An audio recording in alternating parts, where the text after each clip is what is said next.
Kindly turn your Bibles with me to the book of 2 Timothy chapter 3 and verse 1. ഈ സന്ദർഭത്തിൽ 2 തിമോത്തിയോസ് 3-ന്റെ 1-ാം വാക്യത്തിലേക്ക് ഞാൻ നിങ്ങളേവരുടെയും ശ്രദ്ധ ക്ഷണിക്കുന്നു.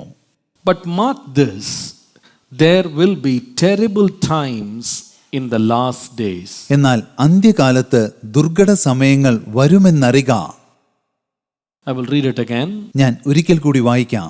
But mark this, there will be terrible times in the last days. എന്നാൽ അന്ത്യകാലത്ത് ദുർഘട സമയങ്ങൾ വരുമെന്നറിക. By the grace of God, we have been speaking about the signs of the last days. ദൈവത്തിന്റെ അതുല്യമായ കൃപയാൽ അന്ത്യകാല അടയാളങ്ങളെക്കുറിച്ച് നമ്മൾ സംസാരിച്ചു കൊണ്ടിരിക്കുകയാണ്. No wonder we are all traversing towards the last days of this world. നമ്മൾ എല്ലാവരും ഈ ലോകത്തിന്റെ അന്ത്യദിനങ്ങളിലേക്ക് പോയിക്കൊണ്ടിരിക്കുകയാണ്. അതിൽ അത്ഭുതപ്പെടുവാൻ ഒന്നുമില്ല. We have to understand that the days that God has given this world is not unending. ദൈവം ഈ ലോകത്തിന് നൽകിയിരിക്കുന്ന ആയുസ് ഒരിക്കലും അവസാനിക്കാത്ത ഒന്നല്ല എന്ന കാര്യം നമ്മൾ മനസ്സിലാക്കണം. There is a time set for this world where the days of this world will come to an end. ഈ ലോകത്തിനു വേണ്ടി ദൈവം ഒരു സമയം നിശ്ചയിച്ചിട്ടുണ്ട്. അന്ന് ഈ ലോകം അവസാനിക്കുമെന്നത് തീർച്ച. In the end of the days, people who have not accepted Jesus Christ, people who live in sin will be ending in the judgment of God. അന്ത്യദിനങ്ങളിൽ യേശുവിനെ സ്വീകരിക്കാത്ത പാപത്തിൽ ജീവിക്കുന്ന ജനങ്ങൾ ദൈവത്തിന്റെ ന്യായവിധിയിൽ അകപ്പെടും. അവരുടെ ജീവിതം അവസാനിക്കും. But we, the children of God who have been saved by the atoning blood of Jesus Christ, we have an eternal hope that we will live with Jesus forever in heaven. എന്നാൽ യേശുക്രിസ്തു രക്തം ചൊരിഞ്ഞതിലൂടെ കൃപയാൽ രക്ഷ പ്രാപിച്ച ദൈവത്തിന്റെ മക്കളായ നമുക്ക് യേശുവിനോടൊപ്പം സ്വർഗ്ഗത്തിൽ എന്നേക്കും വസിക്കുവാൻ സാധിക്കുമെന്ന നിത്യമായ ഒരു പ്രത്യാശയുണ്ട്. And Jesus is going to come back again to take us to be with him forever. നമ്മെ ഓരോരുത്തരെയും എന്നേക്കുമായി തന്നോട് ചേർക്കുവാൻ യേശുക്രിസ്തു ഈ ഭൂമിയിലേക്ക് വരുവാൻ പോകുന്നു. When the world is not aware of the ending of days, by the abundant grace of God, God has revealed to us signs that will go ahead of the coming of the Lord Jesus Christ or in the end of days. ലോകാന്ത്യത്തെക്കുറിച്ച് ലോകം അറിയാതിരിക്കുമ്പോൾ ദൈവത്തിന്റെ അത്യധികമായ കൃപയാൽ ക്രിസ്തുവിന്റെ രണ്ടാം വരവിന് മുൻപായി അല്ലെങ്കിൽ ലോകാന്ത്യത്തിന് മുൻപായി ഈ ലോകത്തിൽ സംഭവിക്കുവാൻ പോകുന്ന അടയാളങ്ങളെക്കുറിച്ച് ദൈവം മുൻകൂട്ടി നമ്മെ അറിയിച്ചിട്ടുണ്ട്. By the grace of God, in the past 6 sermons, I have exposed to you 6 different signs that will precede the last days. ദൈവത്തിന്റെ കൃപയാൽ കഴിഞ്ഞ 6 പ്രസംഗങ്ങളിലായി അന്ത്യകാലത്തിന് മുൻപായി സംഭവിക്കുന്ന 6 അടയാളങ്ങളെക്കുറിച്ച് ഞാൻ നിങ്ങളോട് പറഞ്ഞുവല്ലോ. The first sign was the sign of the nation of Israel. ഒന്നാമത്തെ അടയാളം ഇസ്രായേൽ ദേശത്തെക്കുറിച്ചുള്ള അടയാളമാണ്. The Lord had prophesied that Israel will be established again as a nation after it was scattered for many years throughout the world. ലോകത്തിന്റെ ഭൂപടത്തിൽ നിന്ന് തുടച്ചു മാറ്റപ്പെട്ട Israel ദേശം നിരവധി വർഷങ്ങൾക്ക് ശേഷം വീണ്ടും പുനഃസ്ഥാപിക്കപ്പെടുമെന്ന് ദൈവം മുൻകൂട്ടി പ്രവചിച്ചിരുന്നു. The second sign we dealt with was the signs that God will display in nature. രണ്ടാമതായി ദൈവം പ്രകൃതിയിലൂടെ പ്രകടിപ്പിക്കുന്ന അടയാളങ്ങളെക്കുറിച്ച് നമ്മൾ ചിന്തിച്ചു. There we saw how you will see signs in the forms of earthquake, famine, pestilence and so on. അവിടെ ഭൂകമ്പം, ക്ഷാമം, മഹാമാരികൾ എന്നിങ്ങനെയുള്ള അടയാളങ്ങളെക്കുറിച്ച് നമ്മൾ പഠിച്ചു. The third sign we went through was the signs that will occur in world politics. മൂന്നാമതായി ആഗോള രാഷ്ട്രീയ രംഗത്തിൽ ഉണ്ടാകുന്ന മാറ്റങ്ങളെക്കുറിച്ച് നമ്മൾ ചിന്തിച്ചു. The Lord had already foretold how the governments of the nations, how the empires will rise and fall before the end days. അന്ത്യകാലത്തിന് മുൻപായി ലോകത്തിലെ സർക്കാരുകൾ എപ്രകാരം ഇരിക്കും, സാമ്രാജ്യങ്ങൾ എങ്ങനെ ഉയർത്തെഴുന്നേൽക്കും, എങ്ങനെ തകർന്നു വീഴും എന്നെല്ലാം ദൈവം പറഞ്ഞിട്ടുണ്ട്. The fourth sign we dealt with was the degradation of society, foretelling the end of days. നാലാമത്തെ അടയാളം എന്ന നിലയിൽ അന്ത്യകാലത്തിന് മുൻപായി സമൂഹത്തിൽ ഉണ്ടാകുന്ന അധോഗതിയെക്കുറിച്ച് നമ്മൾ പഠിച്ചു. The sign number 5 that we dealt with was how the whole world, according to God's prophecy, will find a rapid increase in knowledge. അഞ്ചാമത്തെ അടയാളത്തിൽ ദൈവത്തിന്റെ പ്രവചനാനുസരണം ലോകജ്ഞാനത്തിൽ ഉണ്ടാകുന്ന ദ്രുതഗതിയിലുള്ള വളർച്ചയെക്കുറിച്ച് നമ്മൾ ചിന്തിച്ചു. The last sign that we did in our last sermon was how before the last days or during the last days there will be a tremendous apostasy, the falling away from the faith that will occur throughout the world. അവസാനമായി അന്ത്യകാലത്തിന് മുൻപായി അല്ലെങ്കിൽ അന്ത്യകാലഘട്ടങ്ങളിൽ ലോകമെമ്പാടും ഉണ്ടാകുവാൻ പോകുന്ന വിശ്വാസ ത്യാഗത്തെക്കുറിച്ച് നമ്മൾ വളരെ വിശദമായി ചിന്തിച്ചുവല്ലോ. I think this is a sure sign telling us that the last days are very near. അന്ത്യദിനങ്ങൾ വളരെ വളരെ അടുത്തിരിക്കുന്നു എന്ന് നമ്മോട് വ്യക്തമായി പറയുന്ന ഒരു അടയാളമാണ് ഇതെന്ന് ഞാൻ ചിന്തിക്കുന്നു. The last days, the Lord said, when he looks for, will he find faith in this earth?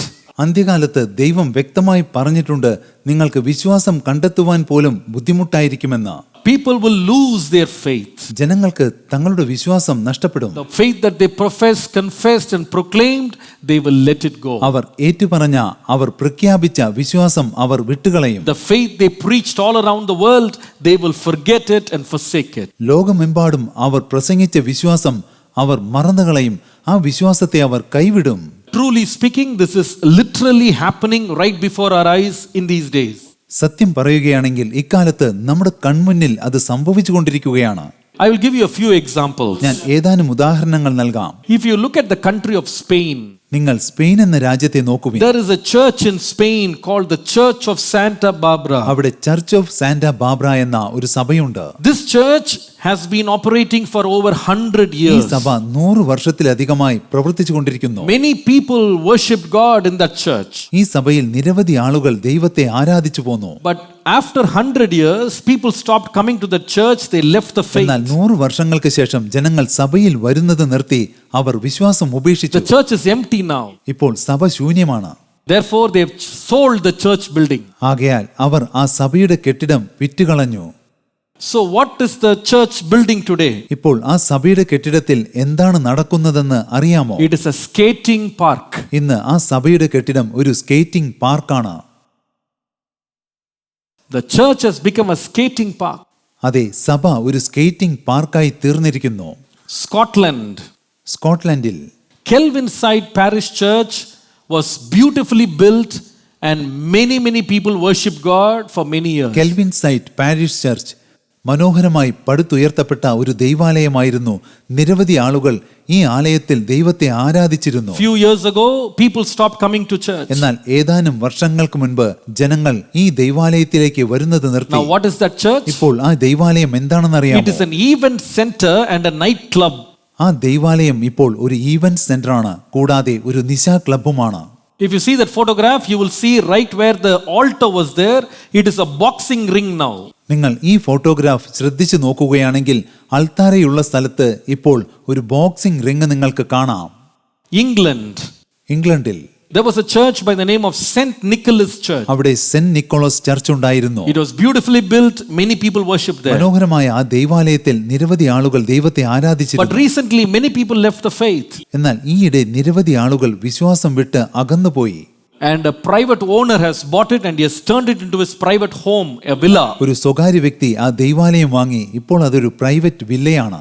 In Netherlands, നെതർലാൻഡിൽ there is a church by the name of Dominician. അവിടെ ഡൊമിനീസിയൻ എന്ന ഒരു പള്ളിയുണ്ടായിരുന്നു. Very beautifully built, high spires, beautiful church. അത് മനോഹരമായി പടുത്തുയർത്തപ്പെട്ട ഒരു ദൈവാലയമായിരുന്നു. Recently people stopped coming here. ഈയിടെ ജനങ്ങൾ അവിടേക്ക് വരുന്നത് നിർത്തി. And the church is sold. ആ ദൈവാലയം വിറ്റഴിക്കപ്പെട്ടു. Now it is turned into a bookstore. ഇപ്പോൾ മനോഹരമായി പടുത്തുയർത്തപ്പെട്ടിരുന്ന ആ ദൈവാലയം ഒരു ബുക്ക് സ്റ്റോളായി മാറിയിരിക്കുന്നു. Belgium There is a church by the name of Old Military Chapel. Old military chapel എന്ന ഒരു പള്ളി അവിടെ ഉണ്ടായിരുന്നു. Beautifully built church. മനോഹരമായി പടുത്തുയർത്തപ്പെട്ട People ദൈവാലയം. stopped coming there little by little. ക്രമേണ ഈ ദൈവാലയത്തിലേക്കും ജനങ്ങൾ വരാതെയായി. Finally this church has been converted into a restaurant. അവസാനം ഈ ദൈവാലയം ഒരു ലഘു ഭക്ഷണശാലയാക്കി മാറ്റി. Turned into a hotel. അത് ഒരു ഹോട്ടലായി മാറി. Pennsylvania In Pittsburgh, there's a church by the name of St. John the Baptist. അവിടെ സെന്റ് ജോൺ ദ ബാപ്റ്റിസ്റ്റ് എന്ന പേരിൽ ഒരു പള്ളി ഉണ്ടായിരുന്നു.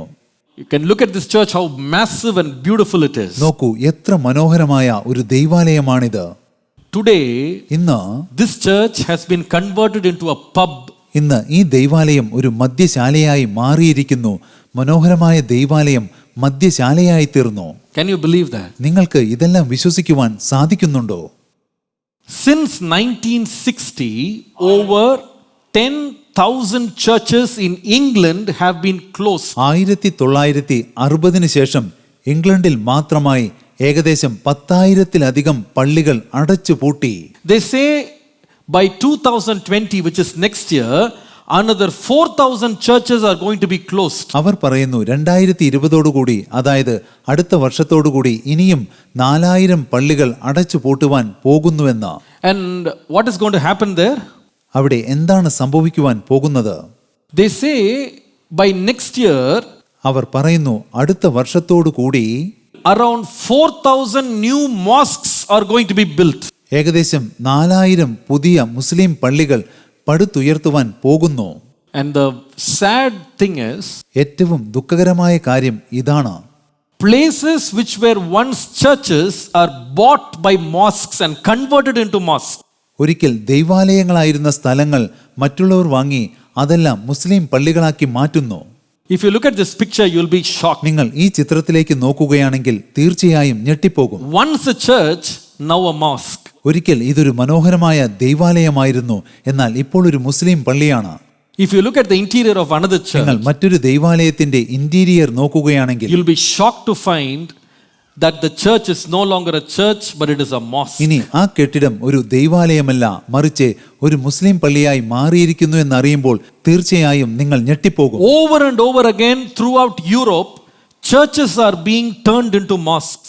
വീണ്ടും വീണ്ടും വീണ്ടും യൂറോപ്പിലെമ്പാടും ദൈവാലയങ്ങൾ മുസ്ലിം പള്ളികളായി മാറിക്കൊണ്ടിരിക്കുന്നു. It can be very shocking to us and very painful to us.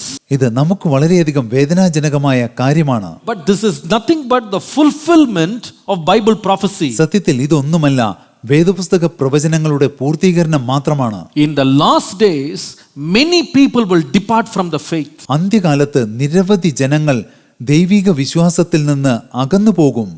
We are living in the last days. നമ്മൾ അന്ത്യകാലത്താണ് ജീവിച്ചുകൊണ്ടിരിക്കുന്നത്. As I was preparing for today's sermon, ഞാൻ ഇന്നത്തെ സന്ദേശം തയ്യാറാക്കിക്കൊണ്ടിരിക്കുമ്പോൾ the Lord made me to focus my attention on the seventh sign that will precede the last days. അന്ത്യകാലത്ത് സംഭവിക്കുവാൻ പോകുന്ന ഏഴാമത്തെ അടയാളത്തിന്മേൽ ശ്രദ്ധ കേന്ദ്രീകരിക്കുവാൻ ദൈവത്തിന്റെ ആത്മാവ് എന്നെ പ്രേരിപ്പിച്ചു. And the seventh sign that I'm going to deal with today is nothing but the signs that will be revealed within the church.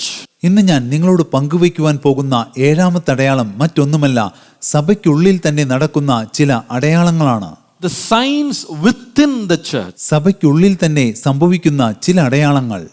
Until 6, I was talking about signs that the public can see, people can see, others can see. ആറാമത്തെ അടയാളം വരെ ജനങ്ങൾക്ക് കാണുവാൻ സാധിക്കുന്ന, പൊതുജനങ്ങൾ അറിയുന്ന അടയാളങ്ങളെ കുറിച്ചാണ് ഞാൻ സംസാരിച്ചത്. But this is very characteristic of the church and it is going to be evident inside the church. എന്നാൽ ഇത് സഭയ്ക്കുള്ളിൽ തന്നെ സംഭവിക്കുവാൻ പോകുന്ന അടയാളമാണ്. ഈ അടയാളം സഭയ്ക്കുള്ളിൽ തന്നെ പ്രകടമാകും.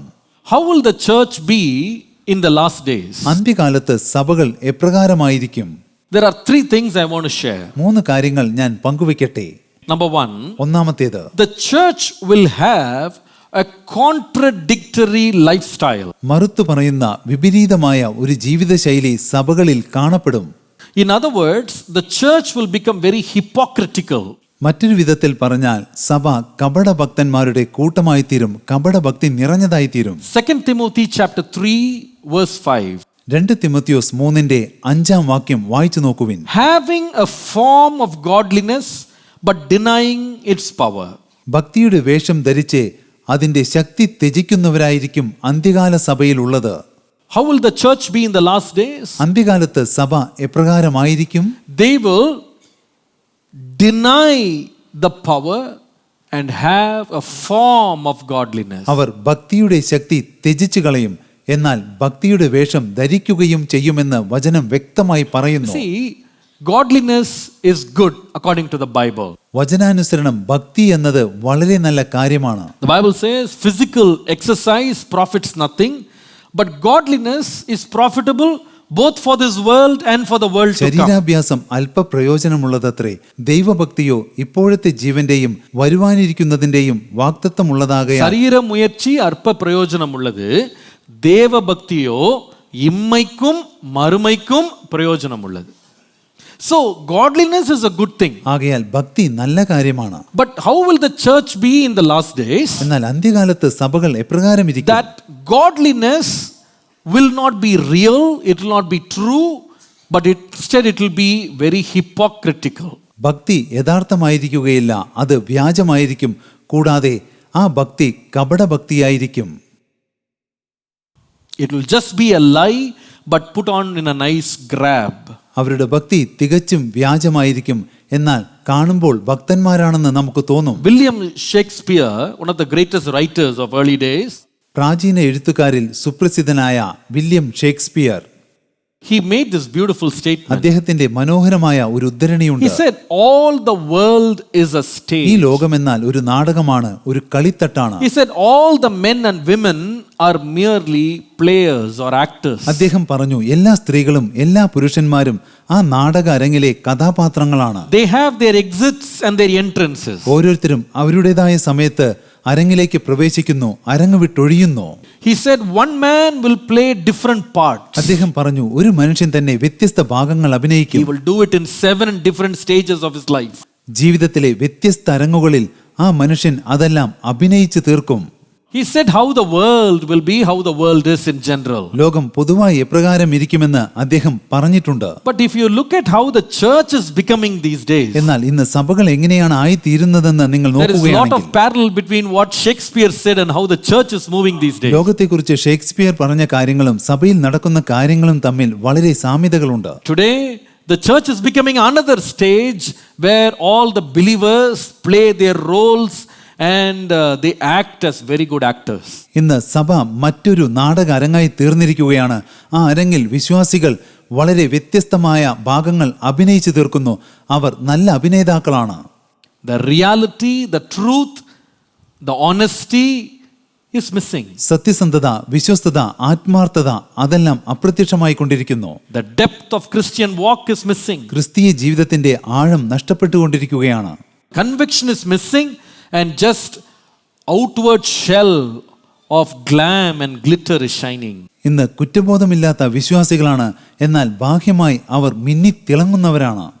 There is no root but there is a big tree. അതെ, സഭയിൽ വലിയൊരു മരമുണ്ട്, എന്നാൽ ആ മരത്തിന് വേരില്ല. There's a big house but no foundation. അവിടെ വലിയൊരു വീടുണ്ട്, എന്നാൽ ആ വീടിന് അടിസ്ഥാനമില്ല എന്ന് If പറഞ്ഞതുപോലെയാണ്. I look at the way the church will move hypocritically in the last days, അന്ത്യകാലത്ത് കപട വിശ്വാസത്തിൽ സഭ മുന്നോട്ട് പോകുന്നത് കാണുമ്പോൾ there are 3 ways I can explain this for you to understand. നിങ്ങൾക്ക് മനസ്സിലാകുന്നതിന് വേണ്ടി 3 കാര്യങ്ങൾ ഞാൻ വിശദീകരിക്കാം. Write down these 3 things. എഴുതിയെടുക്കുവിൻ. Number 1, ഒന്നാമത്തേത്, the church in the last days will have a lot of sound but it will lack spirit and power.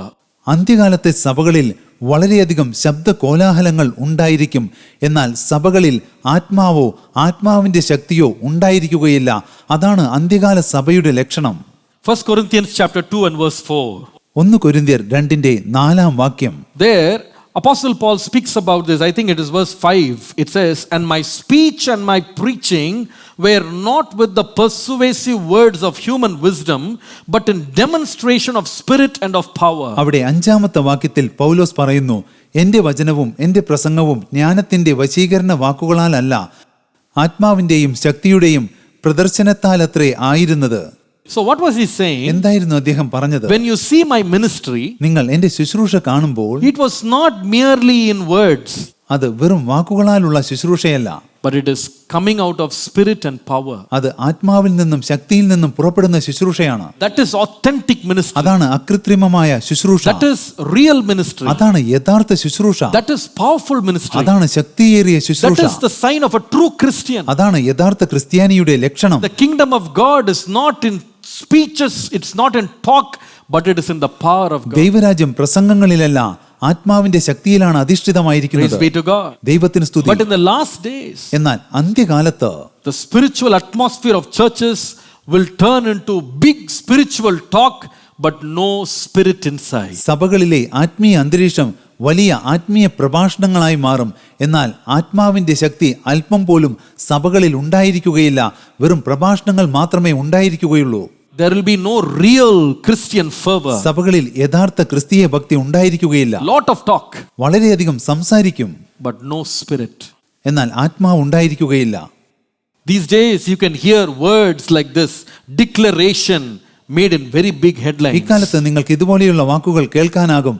വിളംബരം, അതായത് കർത്താവിനെ കുറിച്ച് ഏറ്റു പറയൽ, കർത്താവിനെ അറിയിക്കൽ. Declaration, declare and you will get it. അതെ, കർത്താവിനെ കുറിച്ച് ഏറ്റു പറയുവിൻ, നിങ്ങൾക്കെല്ലാം ലഭിക്കും. There is another word that is very commonly used. The word is called faith confession.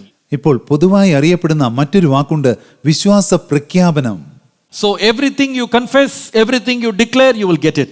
നിങ്ങൾ എന്തെല്ലാം ഏറ്റുപറയുന്നുവോ, നിങ്ങൾ എന്തെല്ലാം വിളംബരം ചെയ്യുന്നുവോ, അതെല്ലാം നിങ്ങൾക്ക് You ലഭിക്കും. don't have to worry about the accompanying deeds, the accompanying faithfulness, the accompanying lifestyle. That is not important. Just declare faith words and it will happen. നിങ്ങൾ ദൈവത്തിലുള്ള നിങ്ങളുടെ വിശ്വാസം പ്രഖ്യാപിച്ചാൽ മാത്രം മതി. നിങ്ങൾ അനുവർത്തിക്കേണ്ട ജീവിത ശൈലിയെക്കുറിച്ചൊന്നും നിങ്ങൾ ഭാരപ്പെടേണ്ട. നിങ്ങൾ പാലിക്കേണ്ട കൽപ്പനകളോ വിശുദ്ധിയോ വിശ്വാസമോ ഒന്നും നിങ്ങൾ കാര്യമാക്കേണ്ടതില്ല. There is lot of noise but no power. അതെ, ഇക്കാലത്ത് സഭകളിൽ വളരെയധികം ശബ്ദ കോലാഹലമുണ്ട്, എന്നാൽ ശക്തിയില്ല. There is no leading of the spirit. ആത്മാവിന്റെ വഴിനടത്തലുമില്ല. Whatever they dream, whatever they desire, whatever they like, they will say it with your mouth. അവർ എന്താണോ സ്വപ്നം കാണുന്നത്, ആഗ്രഹിക്കുന്നത്, ഇഷ്ടപ്പെടുന്നത്, അവർ വായിക്കൊണ്ടത് വിളിച്ചു പറയും. And they say that God is going to perform because I said it with my mouth. പിന്നെ അവർ പറയും, ഞാൻ എന്റെ വായിക്കൊണ്ട് പറഞ്ഞതുകൊണ്ട് ദൈവം അത് ചെയ്യുവാൻ പോകുന്നു. Now these are the kind of words where you will hear, I see, it is coming, I see it. ഇക്കാലത്ത് നിങ്ങൾ ഇതുപോലെയുള്ള വാക്കുകളാണ് കേൾക്കുക. ഞാനത് കാണുന്നു, അതാ വന്നുകൊണ്ടിരിക്കുന്നു, ഞാനത് കാണുന്നു.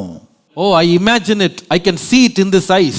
I can see it here. I can see it there. I can imagine all of these big words. You can hear them. ഞാനത് സങ്കല്പിക്കുന്നു, എൻ്റെ കണ്ണുകൾ കൊണ്ട് എനിക്കത് കാണുവാൻ സാധിക്കുന്നു, എനിക്കത് കേൾക്കുവാൻ സാധിക്കുന്നു. ഇതുപോലെയുള്ള വാക്കുകൾ നിങ്ങൾക്ക് കേൾക്കാനാകും. And these days you can see a lot of noise in churches. ഇക്കാലത്ത് സഭകളിൽ വളരെയധികം ശബ്ദ കോലാഹലങ്ങളുണ്ട്. Pumped up volume. വളരെ ഉച്ചത്തിലാണ് ആരാധനകൾ നടന്നുകൊണ്ടിരിക്കുന്നത്. Lot of whistling sounds, howling sounds, barking sounds, all kind of sounds. ഇക്കാലത്ത് പല ശബ്ദങ്ങളും, ഓളിയിടുന്ന ശബ്ദം, അതുപോലെ തന്നെ കുരയ്ക്കുന്ന ശബ്ദം, അതെല്ലാം സഭകളിൽ കേൾക്കാനാകും. But the power of God is lacking in most of these places. ഇത്തരം ഭൂരിഭാഗം സഭകളിലും ദൈവത്തിന്റെ ശക്തിയുടെ അഭാവമുണ്ട്. Pastor Sam Sundaram used to say, more noise is not the evidence of power. Pastor Sam Sundaram ഇപ്രകാരം പറയാറുണ്ട്, കൂടുതൽ ശബ്ദ കോലാഹലങ്ങൾ ഉണ്ടാക്കിയാൽ അത് ശക്തി ലഭിച്ചതിന്റെ അടയാളമല്ല. But today people go after noise. എന്നാൽ ഇന്ന് ജനങ്ങൾ ശബ്ദ കോലാഹലങ്ങളുടെ പിന്നാലെയാണ് പോകുന്നത്. അവർക്ക് അതാണ് ഇഷ്ടം. Today you can also see people carrying horns, ram horns, and then they keep blowing shofar, blowing this direction, that direction, all four sides, saying the Jericho wall is falling. Whatever is falling, I don't know. Everything is falling. ഇക്കാലത്ത് ജനങ്ങൾ കാഹളത്തോടു കൂടിയാണ് സഭകളിലേക്ക് വരുന്നത്. അവർ 4 ഭാഗത്തേക്കും കാഹളം ഊതുന്നു. എന്നിട്ട് ഇപ്രകാരം പറയുന്നു, എരിഹോ മതിലുകൾ ഇതാ തകർന്നു വീണു. So they say, now we are going to blow the horn. ആകയാൽ അവർ പറയുന്നു, ഇപ്പോൾ ഞങ്ങൾ കാഹളം ഊതുവാൻ പോകുന്നു. Oh, when we blow, everybody clap your hands because the power of God is going to come down. ഞങ്ങൾ കാഹളം ഊതുമ്പോൾ എല്ലാവരും കരഘോഷം മുഴക്കണം. എന്തുകൊണ്ടെന്നാൽ അപ്പോൾ ദൈവശക്തി ഇറങ്ങി വരും. Everybody starts clapping. എല്ലാവരും കരങ്ങൾ അടിക്കുവാൻ തുടങ്ങുന്നു. There's a big trumpet sound. അപ്പോൾ ആ സഭയിൽ വലിയൊരു കാഹളത്തിന്റെ ശബ്ദം മുഴങ്ങും. Sound is there. ശബ്ദമുണ്ടായിരിക്കും, No power. എന്നാൽ ശക്തി ഉണ്ടായിരിക്കുകയില്ല. No power. യാതൊരു ശക്തിയും ഉണ്ടായിരിക്കുകയില്ല. I'm blowing now. India is getting saved. ഞാനിപ്പോൾ കാഹളം ഊതുകയാണ്. ഇന്ത്യ ഉടനടി രക്ഷയിലേക്ക് കടന്നു വരും. எக்காலம் ஊதுறோம். കാഹളം ഊതുന്നു. இந்தியா என்ன செய்யப்பட போகிறது? ഇന്ത്യക്ക് എന്ത് സംഭവിക്കും? ரட்சிக்கப்பட போகிறது. ഇന്ത്യ രക്ഷിക്കപ്പെടും. எங்க பைபிள்ல இருக்குது எக்காலம் ஊதுனா ரட்சிக்க போறோம்னு? കാഹളം ഊതുമ്പോൾ ജനങ്ങൾ രക്ഷ പ്രാപിക്കുമെന്ന് എവിടെയാണ് വേദപുസ്തകത്തിൽ ഉള്ളത്? கையில ஆணை பிடிச்சிட்டா போதும், வாயில வர்றதுதான். കയ്യിൽ കാഹളം ഉണ്ടെങ്കിൽ തോന്നിയതെല്ലാം പറയാമെന്നാണ്. மதில் விழுது, മതിൽ വീഴുന്നു, பணம் வருது, പണം വരുന്നു, கட்டு உடையுது, എല്ലാ ബന്ധനങ്ങളും തകർക്കപ്പെടുന്നു,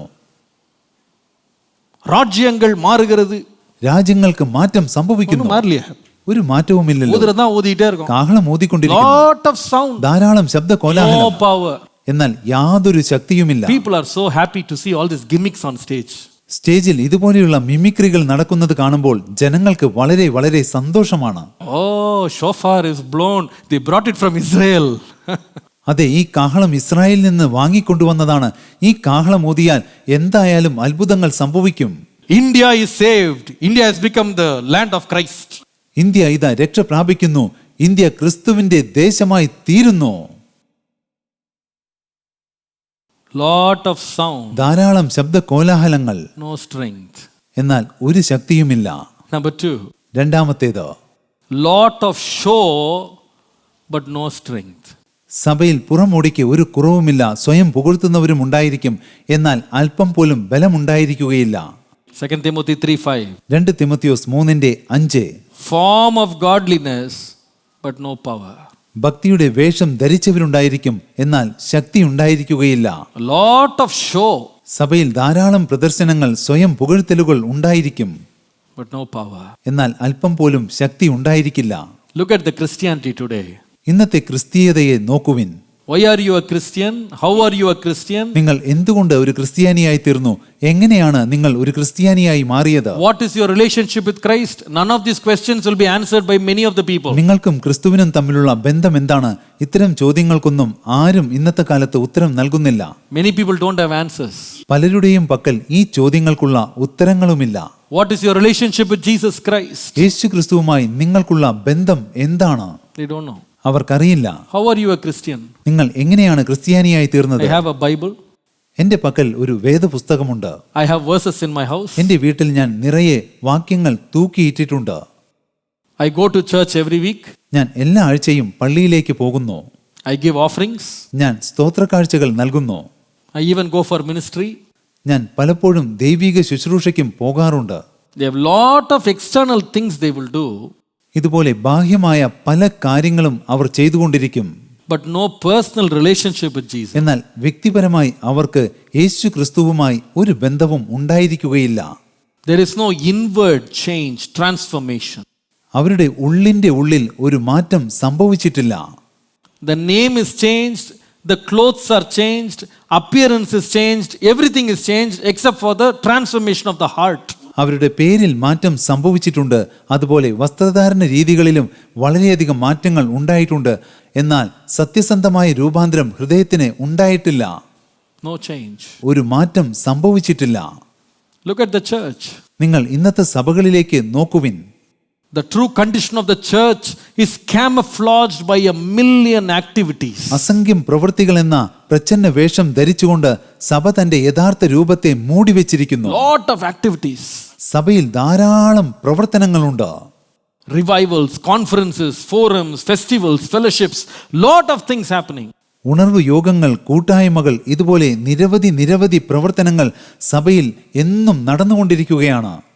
But many people don't really experience the power of the Spirit in their personal lives. എന്നാൽ നിരവധി ജനങ്ങൾ യഥാർത്ഥത്തിൽ തങ്ങളുടെ വ്യക്തിപരമായ ജീവിതത്തിൽ ആത്മാവിന്റെ ശക്തി അനുഭവിച്ചറിഞ്ഞിട്ടില്ല. അവർക്കതിനെ സാധിക്കുന്നതുമില്ല. Lot of noise, ധാരാളം ശബ്ദ but no കോലാഹലങ്ങളുണ്ട്, spirit. എന്നാൽ ആത്മാവിന്റെ ശക്തിയില്ല. സഭയിൽ ആത്മാവില്ല. Lot of show, but no strength. പുറമോടികൾ ധാരാളമുണ്ട്, എന്നാൽ അല്പം പോലും ബലമില്ല. Lot of activity, religious activity going on. മതപരമായ നിരവധി പ്രവർത്തനങ്ങൾ സഭയിൽ നടന്നുകൊണ്ടിരിക്കുന്നുണ്ട്, But in their personal life, they are not victorious. എന്നാൽ തങ്ങളുടെ വ്യക്തിപരമായ ജീവിതത്തിൽ അവർ വിജയം വരിച്ചവരല്ല. Still struggling with certain sinful habits. ഇപ്പോഴും ചില പാപ സ്വഭാവങ്ങൾ നിമിത്തം അവർ കഷ്ടപ്പെടുന്നു. But outwardly, എന്നാൽ ബാഹ്യമായി നോക്കുകയാണെങ്കിൽ very good Christian. അവർ എല്ലാവരും നല്ല ക്രിസ്ത്യാനികളാണ്. Church going Christian. പതിവായി സഭയിലേക്ക് പോകുന്ന ക്രിസ്ത്യാനികളാണ്. Devoted Christian. ഭയഭക്തിയുള്ള ക്രിസ്ത്യാനികളാണ്. But inner life, no transformation. എന്നാൽ അവരുടെ ആന്തരിക ജീവിതത്തിൽ യാതൊരു മാനസാന്തരവും ഉണ്ടായിട്ടില്ല. What is this hypocrisy that will be in the last days? അന്ത്യകാലത്ത് സഭകളിൽ പടർന്നു പിടിക്കുന്ന കപട വിശ്വാസം എന്താണ്? The third one will be മൂന്നാമത്തെ കാര്യം Matthew chapter 7 verse 24 to 27. Mathai 7:24 മുതൽ 27 വരെയുള്ള വാക്യങ്ങളിൽ കാണാം. Lofty structures but no stability. മഹത്തായ ഘടനയുണ്ടായിരിക്കും, എന്നാൽ സ്ഥിരത്വം ഉണ്ടായിരിക്കില്ല. Lofty structures, no stability. അതെ, മഹത്തായ ഘടനയുണ്ടായിരിക്കും, എന്നാൽ സ്ഥിരത്വമുണ്ടായിരിക്കില്ല. What is the story? ഈ കഥയിൽ എന്താണ് പറയുന്നത്? Jesus talked about two houses that a wise man and a foolish man built. ഒരു ബുദ്ധിമാനും അതുപോലെ തന്നെ ഒരു വിഡ്ഢിയും പണിതുയർത്തിയ രണ്ട് വീടുകളെ കുറിച്ചാണ് യേശുക്രിസ്തു പറയുന്നത്. One man built his house upon the rock, which is Jesus Christ and his word. The other man built his house on the sand, which is the world. യേശുക്രിസ്തു എന്ന പാറമേൽ ഒരു മനുഷ്യൻ വീട് പണിതു, എന്നാൽ മറ്റേ മനുഷ്യൻ ലോകമെന്ന മണലിൽ വീട് പണിതു. Both these houses appeared so beautiful on the outside. കാഴ്ചയ്ക്ക് ഈ രണ്ട് വീടുകളും അതിമനോഹരങ്ങളായിരുന്നു. Both of these houses looked similar on the outside. കാഴ്ചയ്ക്ക് ഈ രണ്ട് വീടുകളും ഒരുപോലെയായിരുന്നു. Both of these houses looked strong on the outside. കാഴ്ചയ്ക്ക് ഈ രണ്ട് വീടുകളും വളരെയധികം ദൃഢതയുള്ള വീടുകളായിരുന്നു. But one day something happened. എന്നാൽ ഒരു ദിവസം എന്തോ ഒന്ന് സംഭവിച്ചു. Both the houses met with disasters such as wind, rain and floods. ഒരു ദിവസം കാറ്റും കോളും മഴയും വെള്ളപ്പൊക്കവും ഉണ്ടായി. രണ്ട് വീടുകളും ഈ പ്രകൃതി ദുരന്തങ്ങളിൽ അകപ്പെട്ടു. The house on the rock stood. The house on the sand had a great fall. പാറമേൽ പണിതുയർത്തപ്പെട്ട ഭവനം അതിനെ അതിജീവിച്ചു നിലനിന്നു. എന്നാൽ മണലിൽ പണിതുയർത്തിയ ഭവനം വീണുപോയി. What is the lesson? ഇതിൽ നിന്നുള്ള ഗുണപാഠം എന്താണ്? In the last days, അന്ത്യകാലത്ത് people will have a structure around them and they will show themselves to be very strong Christians. അന്ത്യകാലത്ത് വിശ്വാസികൾ ബാഹ്യ പ്രകടനങ്ങളിലൂടെ തങ്ങൾ ആത്മീയമായി വളർന്നവരാണെന്നും യഥാർത്ഥ ക്രിസ്ത്യാനികളാണെന്നും ജനങ്ങൾ കാണത്തക്കവണ്ണം പ്രവർത്തിക്കും. എന്നാൽ ആത്മാവിൽ അവർക്ക് സ്ഥിരത ഉണ്ടായിരിക്കുകയില്ല. They will look very strong on the outside. ബാഹ്യമായി അവർ ശക്തരായ ക്രിസ്ത്യാനികളാണെന്ന് നമുക്ക് തോന്നും. But in the inside there is no foundation for them without any connection to the word of God. എന്നാൽ ആന്തരികമായി അവർക്ക് അടിത്തറ ഉണ്ടായിരിക്കുകയില്ല. ദൈവവചനവുമായി ഒരു ബന്ധവും ഉണ്ടായിരിക്കുകയില്ല. They will be carrying very beautiful, very expensive Bibles. അവർ വിലയേറിയ വേദപുസ്തകങ്ങൾ കയ്യിൽ കൊണ്ട് നടക്കും. They will have apps in their mobile phones and iPads and iPhones. Nice apps they'll have in their phones. അവരുടെ മൊബൈൽ ഫോണുകളിൽ ഐപാഡുകളിൽ നല്ല ആപ്പുകൾ ഉണ്ടായിരിക്കും. Bible apps. ബൈബിൾ ആപ്പുകൾ ഉണ്ടായിരിക്കും. But the thing is, എന്നാൽ സത്യം ഇതാണ്, it has been so many years or months or weeks before they actually opened their Bible and read one verse. അവർ തങ്ങളുടെ വേദപുസ്തകം തുറന്ന് ഒരു വാക്യം വായിച്ചിട്ട് നിരവധി വർഷങ്ങൾ അല്ലെങ്കിൽ നിരവധി മാസങ്ങൾ അല്ലെങ്കിൽ നിരവധി ദിവസങ്ങൾ കഴിഞ്ഞു പോയിരിക്കും. They do not spend 10 minutes in a year reading the Bible alone.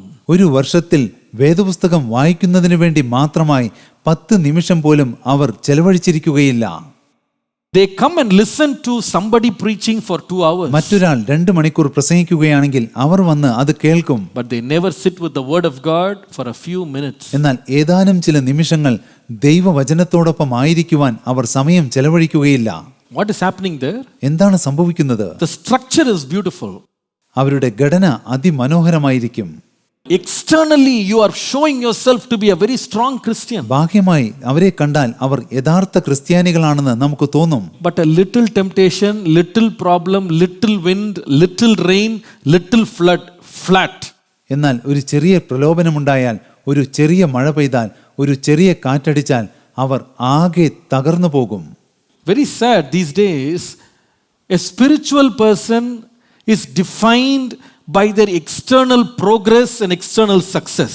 ഇന്നത്തെ കാലത്ത് ഒരു വ്യക്തി ലോകത്തിൽ നേടിയ സമ്പൽ സമൃദ്ധിയുടെയും വിജയങ്ങളുടെയും അടിസ്ഥാനത്തിലാണ് ആ വ്യക്തിയുടെ ആത്മീയ നിലവാരം നിർണ്ണയിക്കപ്പെടുന്നത്.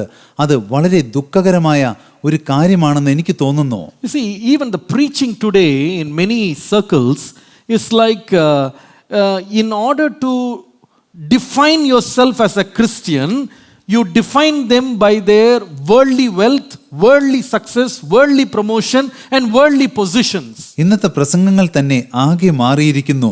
ലോകപ്രകാരമുള്ള സമ്പത്തും ഉയർച്ചയും വിജയവും അന്തസ്സും ഉണ്ടെങ്കിൽ മാത്രമേ ഒരു വ്യക്തി ആത്മീയനാകൂ, യഥാർത്ഥ ക്രിസ്ത്യാനിയായി തീരൂ എന്ന രീതിയിലാണ് ഇന്നത്തെ പ്രസംഗങ്ങളിൽ അധികവും. അതാണ് ജനങ്ങൾ വളരെയധികം ഇഷ്ടപ്പെടുന്നതും. Very sad, there are some sermons when I hear they would say the sign that you are blessed by God or you are a Christian is that you are wealthy. നിങ്ങൾ ദൈവത്താൽ അനുഗ്രഹിക്കപ്പെട്ടവനാണ് അല്ലെങ്കിൽ നിങ്ങൾ ഒരു യഥാർത്ഥ ക്രിസ്ത്യാനിയാണ് എന്നതിൻ്റെ ഉത്തമമായ അടയാളം നിങ്ങൾ സമ്പന്നനാണ് എന്നതാണ്.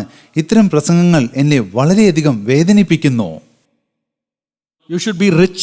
നിങ്ങൾ ധനികനായിരിക്കണം.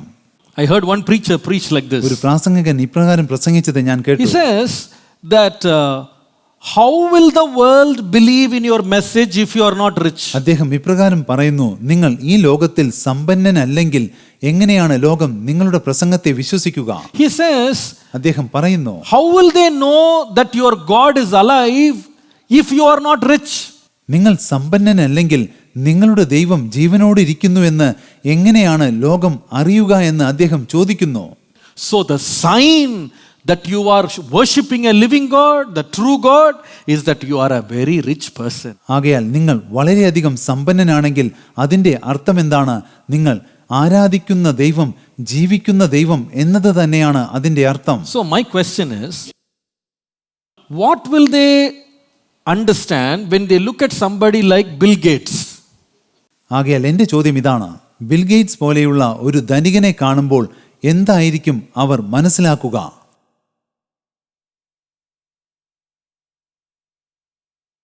So whatever he worships is true. ആകയാൽ അദ്ദേഹം എങ്ങനെ ജീവിച്ചാലും എങ്ങനെ ആരാധിച്ചാലും അതെല്ലാം സത്യമാണെന്ന് ഇവർ കരുതുമോ? If the measure of your spirituality is your riches, നിങ്ങളുടെ ആത്മീയതയുടെ അളവുകോൽ നിങ്ങളുടെ സമ്പൽ സമൃദ്ധിയാണെങ്കിൽ, I tell you, the most spiritual person in the world is Bill Gates. ഞാൻ നിങ്ങളോട് പറയട്ടെ, ഈ ലോകത്തിലെ ഏറ്റവും അധികം ആത്മീയനായ വ്യക്തി ബിൽ ഗേറ്റ്സ് ആണ്. കാരണം അദ്ദേഹമാണല്ലോ അതിസമ്പന്നൻ.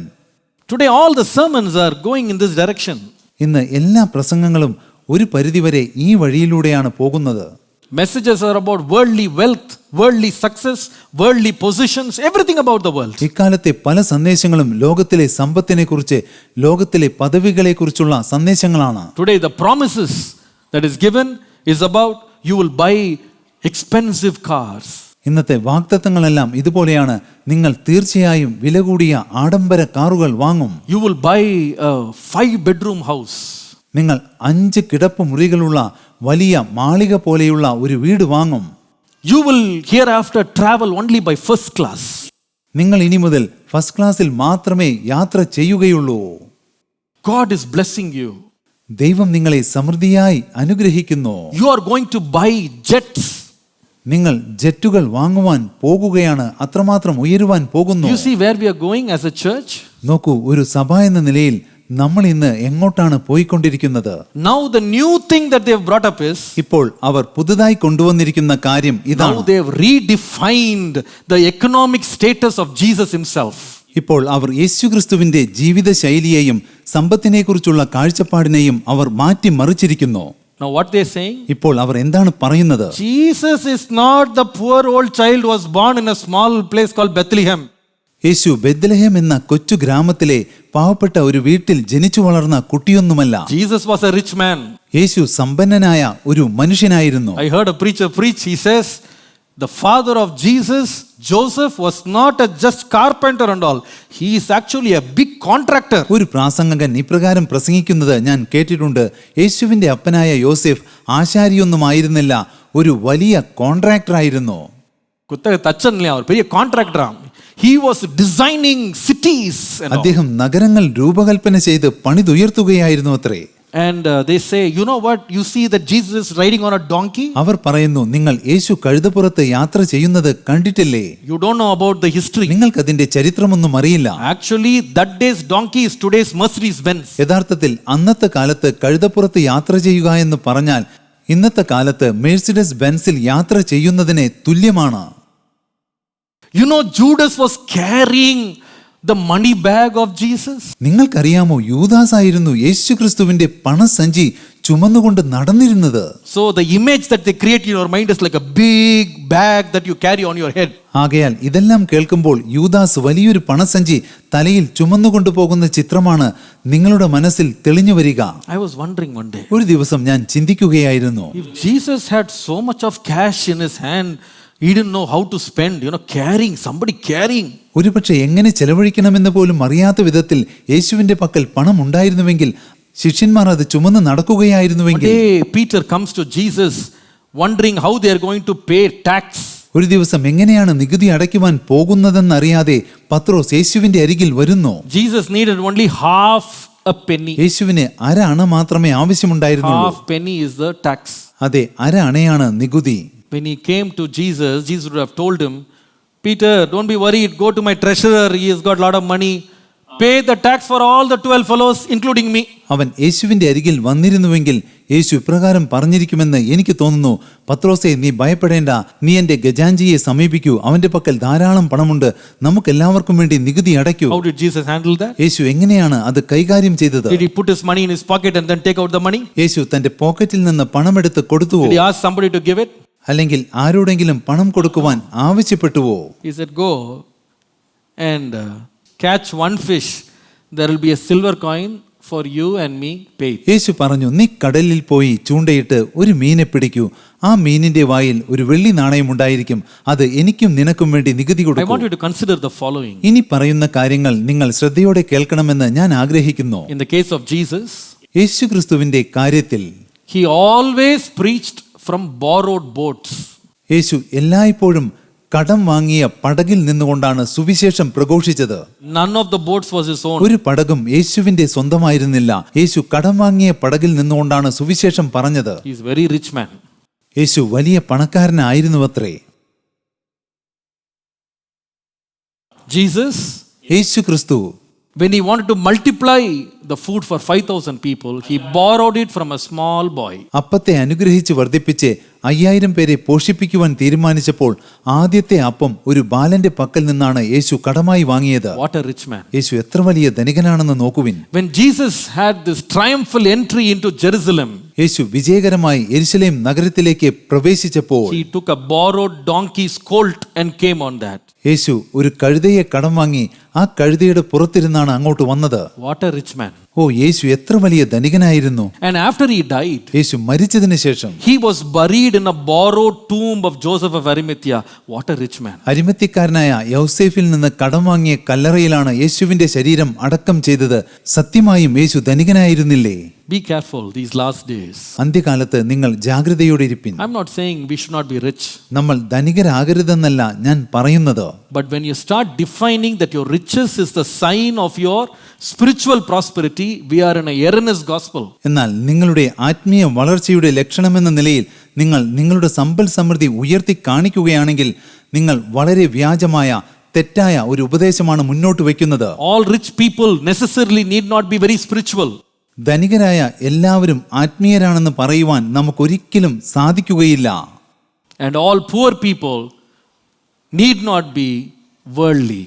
അതുപോലെ പാവപ്പെട്ടവരെല്ലാവരും ലോകപ്രകാരം ജീവിക്കുന്നവരാണെന്നും പറയാനാവില്ല.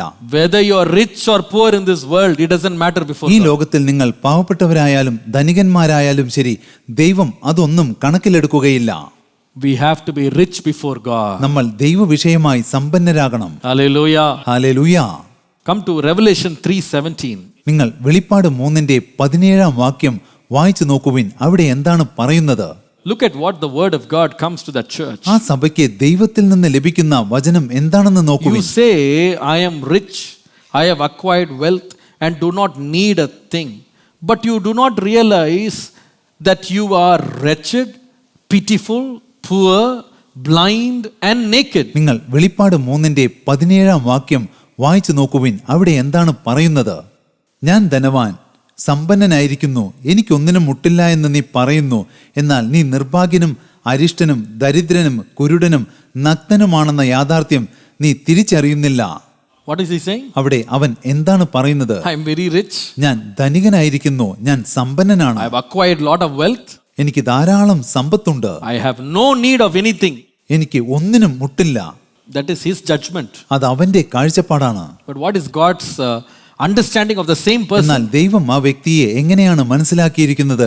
അയാളെ കുറിച്ച് എന്താണ് പറയുന്നത്? Wretched, pitiful, poor, blind and naked. ദൈവം പറയുന്നു, നീ നിർഭാഗ്യനും അരിഷ്ടനും ദരിദ്രനും കുരുടനും നഗ്നനുമാണെന്ന്. എന്നാൽ നീ അത് അറിയുന്നില്ലെന്ന് ദൈവം വ്യക്തമായി പറയുന്നു. Don't fall for external alone gospel. ബാഹ്യമായ അനുഗ്രഹങ്ങളെക്കുറിച്ച് മാത്രം പറയുന്ന സുവിശേഷത്തിൽ നിങ്ങൾ വീണു പോകരുത്, അതിൽ നിങ്ങൾ മയങ്ങരുത്. The last days they will have a show of godliness, but there will be no spirit. അന്ത്യകാലത്ത് അവർ ദൈവഭക്തിയുടെ വേഷം ധരിക്കും, എന്നാൽ അവരിൽ ആത്മാവിന്റെ ശക്തി ഉണ്ടായിരിക്കില്ല. They look very strong on the outside, ബാഹ്യമായി അവർ ശക്തരാണെന്ന് നമുക്ക് തോന്നും, but they will not have foundations on the inside. എന്നാൽ അവരുടെ അന്തരംഗങ്ങളിൽ വചനമെന്ന അടിസ്ഥാനം ഉണ്ടായിരിക്കില്ല.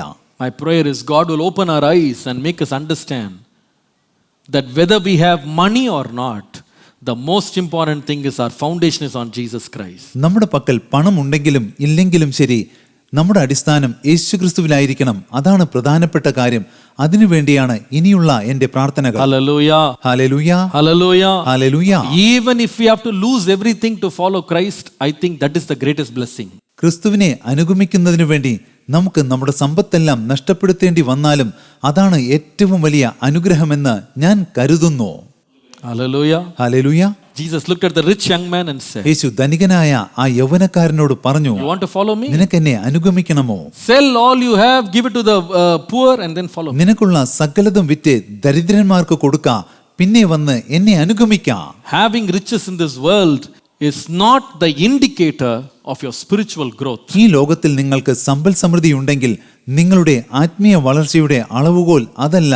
അതിന്റെ അടിസ്ഥാനത്തിൽ ആത്മീയ വളർച്ചയെ കണക്കാക്കരുത്. The first state of the church in the last days will be a contradictory lifestyle. അന്ത്യകാലത്തുള്ള സഭകളുടെ ഒന്നാമത്തെ അടയാളം എന്താണെന്ന് ചോദിച്ചാൽ അത്തരം സഭകളിൽ വചനവിരുദ്ധമായ ഒരു ജീവിത ശൈലി കാണാം. They will look very nice on the outside, spiritual on the outside, inner life has അവരുടെ nothing. ബാഹ്യ ജീവിതത്തിൽ ആത്മീയത പ്രതിഫലിക്കും, എന്നാൽ ആന്തരിക ജീവിതത്തിൽ ആത്മീയത ഉണ്ടായിരിക്കുകയില്ല. Rich on the outside, poor on the inside. ബാഹ്യ ജീവിതത്തിൽ അവർ ആത്മീയമായി സമ്പന്നരായിരിക്കും, എന്നാൽ ആന്തരിക ജീവിതത്തിൽ I ദരിദ്രരായിരിക്കും. pray that God will cover us and our church from falling into this trap. ഈ കെണിയിൽ വീഴാതവണ്ണം നമ്മെയും നമ്മുടെ സഭയെയും ദൈവം സൂക്ഷിക്കുന്നതിന് വേണ്ടി ഞാൻ പ്രാർത്ഥിക്കുന്നു. Hallelujah. Hallelujah. The second sign in the last days regarding the church. സഭകളിൽ അന്ത്യകാലത്ത് കാണപ്പെടുന്ന രണ്ടാമത്തെ അടയാളം ഇതാണ്. Write it down. എഴുതിയെടുക്കുവിൻ. The church in the last days will choose what to listen. അന്ത്യകാലത്തെ സഭകളിൽ കാണപ്പെടുന്ന രണ്ടാമത്തെ ലക്ഷണം ഇതാണ്.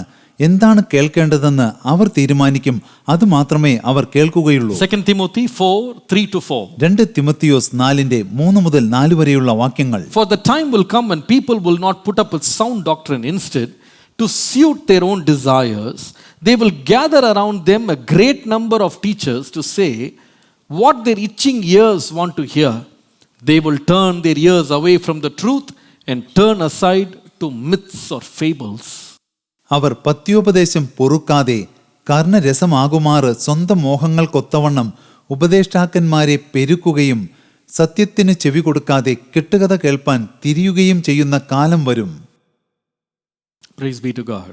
ദൈവത്തിന് സ്തുതി. In the last days, അന്ത്യകാലത്ത് people will choose churches that preach what they want, not what they need to hear. അന്ത്യകാലത്ത് ജനങ്ങൾ തങ്ങൾക്ക് ഇഷ്ടമുള്ള കാര്യങ്ങൾ പ്രസംഗിക്കുന്ന, തങ്ങൾക്ക് ആവശ്യമുള്ള കാര്യങ്ങളെക്കുറിച്ച് പറയുന്ന സഭകളെ തിരഞ്ഞെടുക്കും.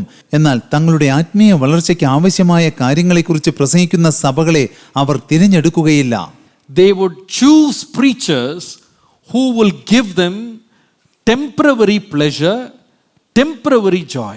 അന്ത്യകാല സഭയിലെ ജനങ്ങൾ തങ്ങൾക്ക് അസ്ഥിരമായ അനുഗ്രഹങ്ങളും അസ്ഥിരമായ സന്തോഷവും നൽകുന്ന പ്രാസംഗകരെ സഭകളെ തിരഞ്ഞെടുക്കും. They will choose their own preachers according to their own lusts. തങ്ങളുടെ ജഡമോഹത്തിനനുസരിച്ച് പ്രസംഗിക്കുന്ന പ്രാസംഗകരെ അവർ തിരഞ്ഞെടുക്കുമെന്നത് തീർച്ച.